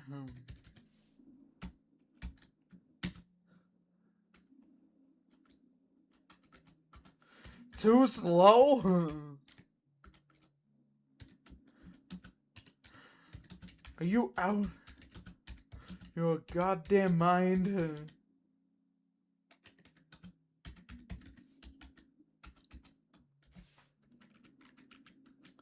Never be alone.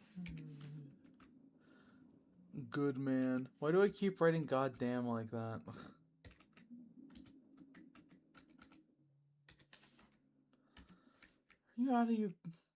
Are you out of your goddamn mind?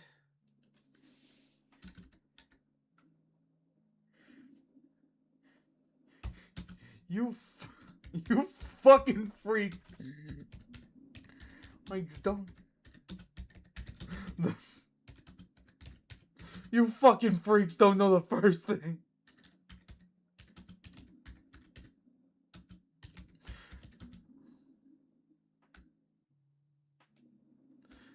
No.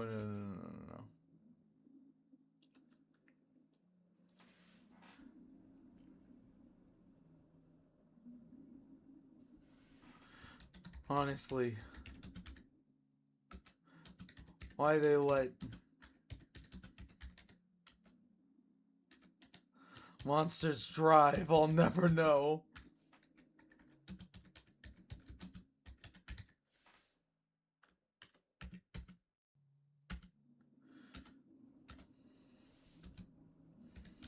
He said,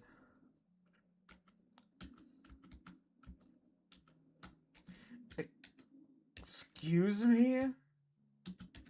Excuse me?"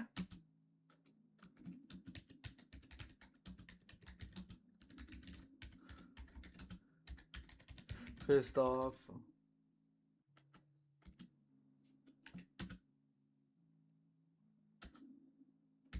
I need to get home. My family needs me.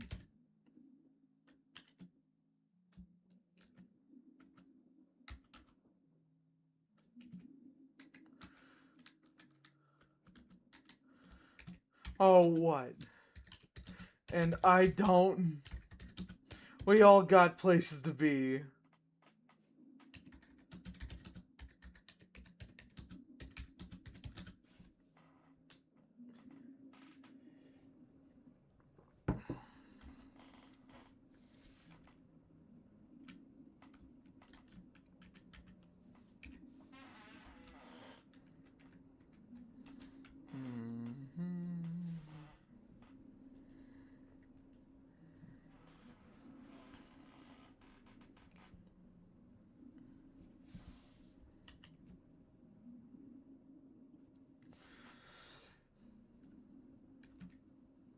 We all got places to be.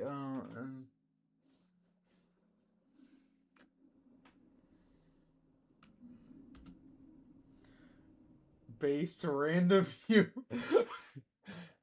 He's being racist. He's being racist. We all got places to be. He screamed in Azriel's face.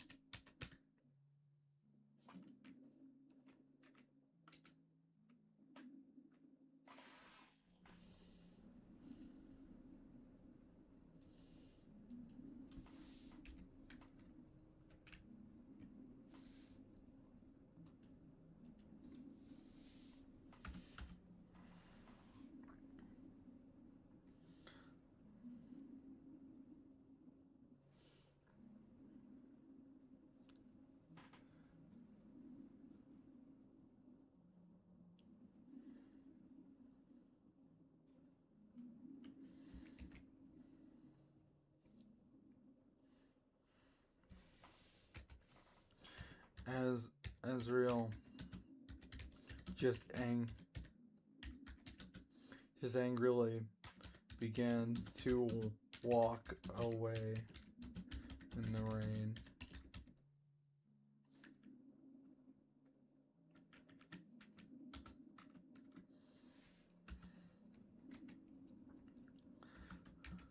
Oh, what?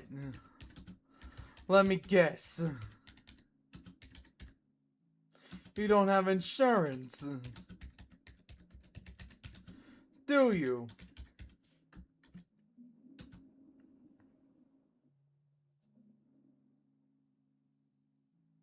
You monsters can never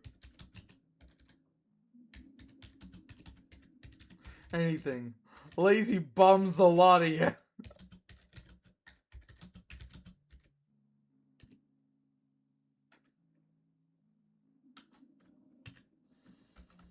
Oh, no.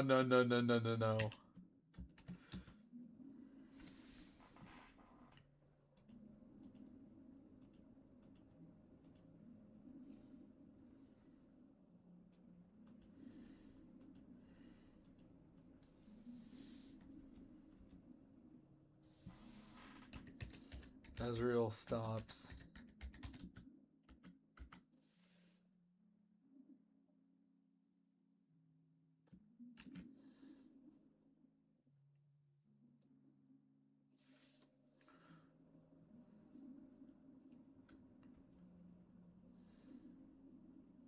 Say that again. I dare you.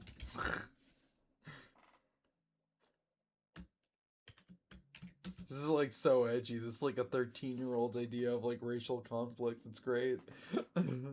Say that again. I dare you.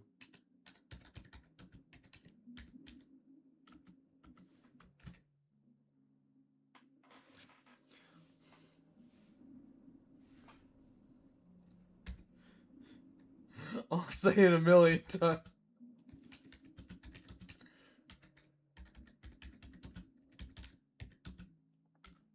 Say it a million times.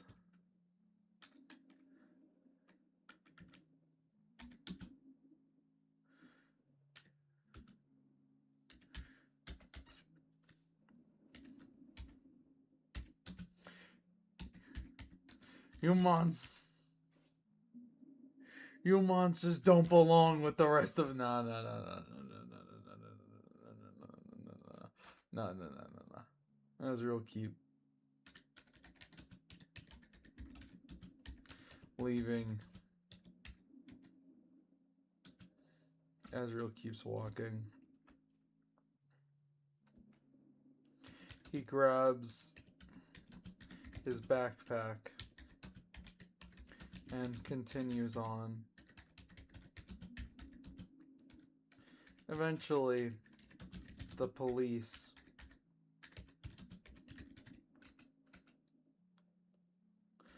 kind of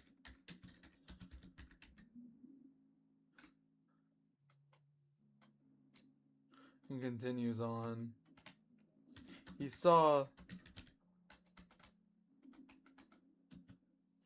they get into a fight. You should cut away as soon as it happens next time, and then they're suddenly friends with absolutely no explanation. No. Hey, Azrael, I take a bullet for you. Yeah, you too, Carl. I'm glad we were able to work out racism. And then they make out and have like bara yaoi sex. It'd be great.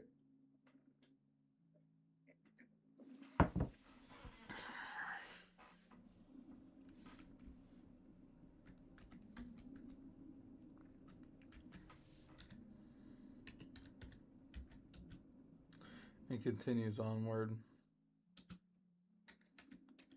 Once the very angry man was out of view,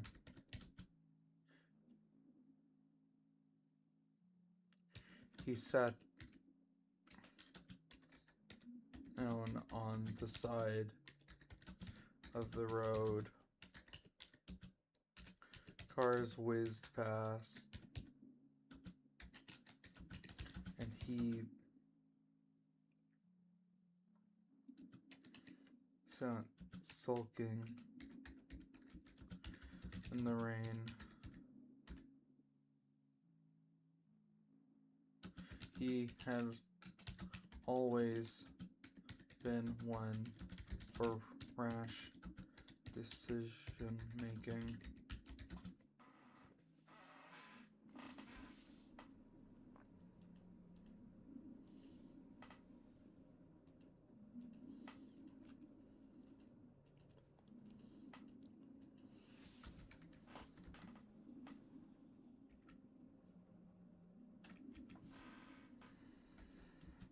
But now he was left with a rare feeling of clarity. So like, what is Kara? Is Kara like one of Azrael's classmates? Is Kara like Azrael's like roommate from college? Like is that what we're doing here?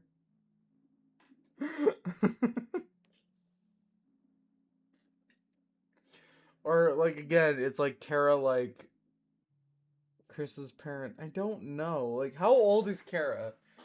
Because like Chris is 16. We've mentioned that like a few times. I think we mentioned that Chris is 15 actually. So like Chris is like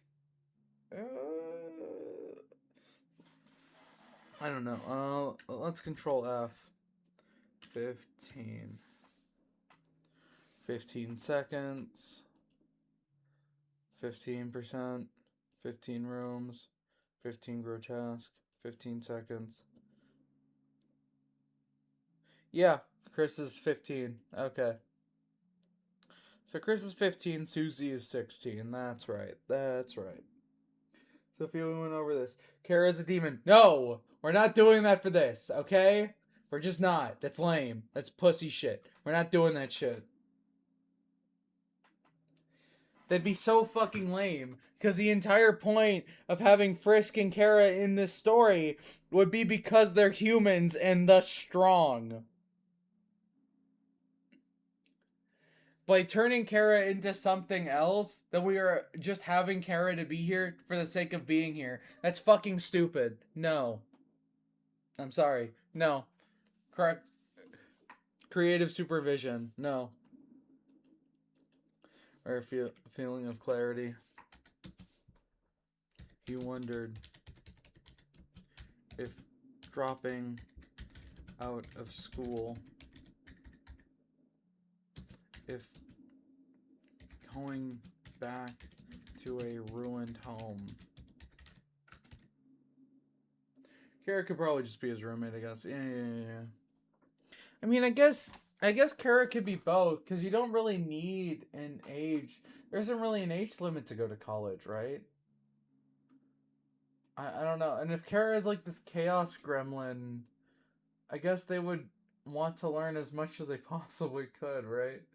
Huh, that's weird.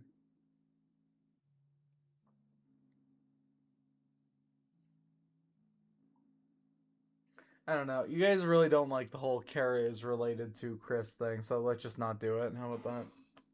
How about that? I've been overruled. How about that?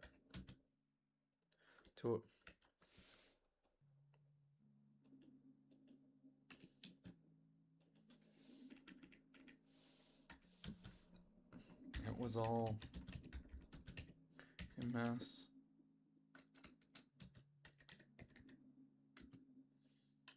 As Azrael pulled out a book from his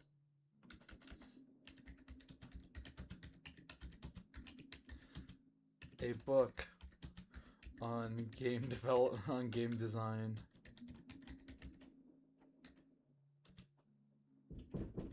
Give me a sec.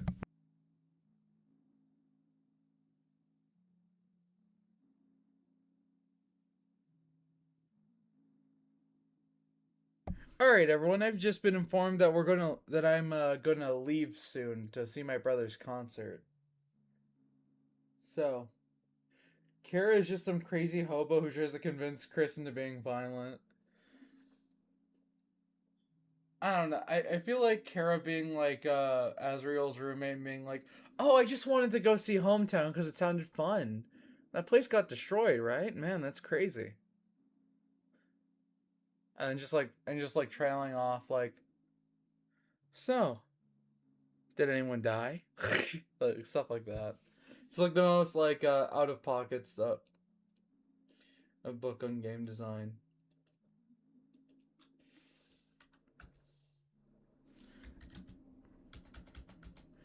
He brushed his finger over the price tag.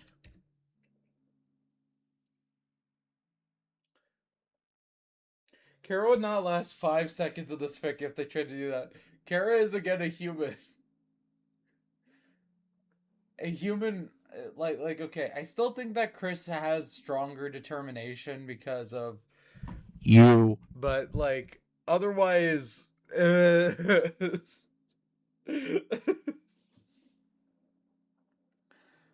over the price tag.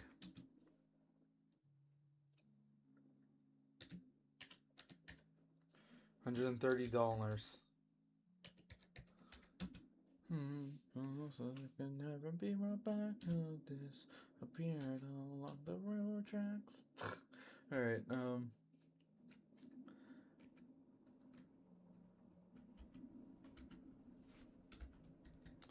It was so damn overpriced.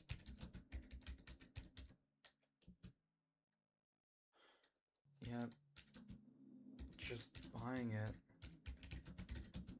was confirmation to him that he wouldn't abandon his dream.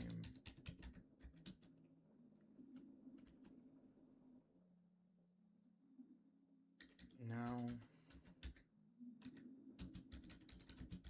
was broken car, broken home, and honk.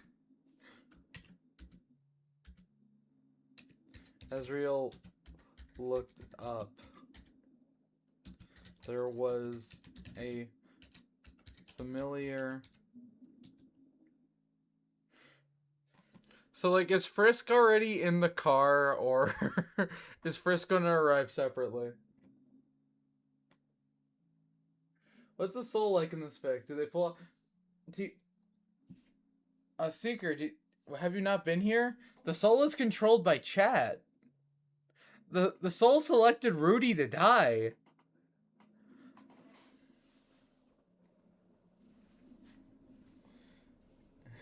It should be an egotistical force of nature that has their own agenda to create the angels' heaven. Kara made you do it. If free will. Kara should be like Walter White. Is Kara a fucking moniker like Heisenberg is for Frisk? That'd be insane. There was a familiar, green van in front of him.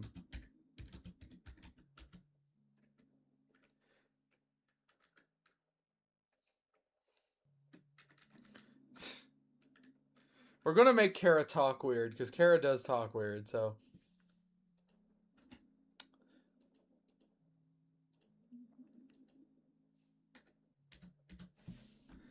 Salutations. It appears you are in dire need of a ride. Kara should be Walter White. Alright. It was Kara. His roommate. Okay, I have to leave soon. I'm gonna make this quick. Kara? What are you doing here?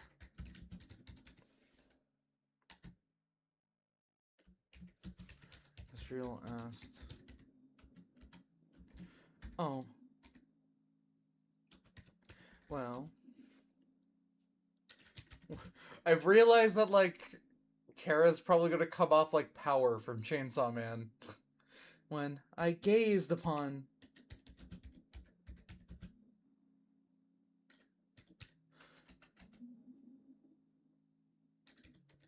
the news, I saw that your hometown... No. Oh, well. I noticed you had left this morning. I realized there can only be one place upon place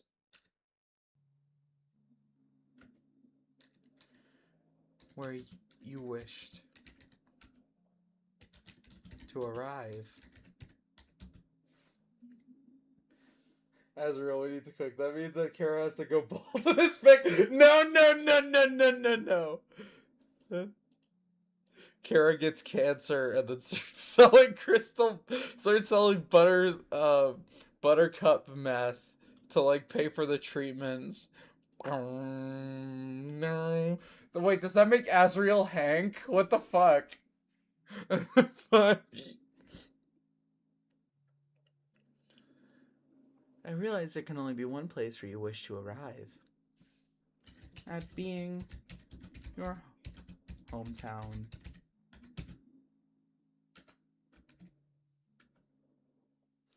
Kara explained with a plain smile on their face. You followed me? What the hell, dude?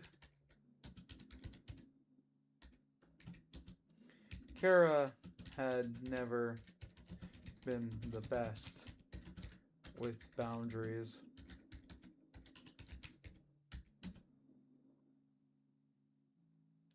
Honestly, most times, Azriel never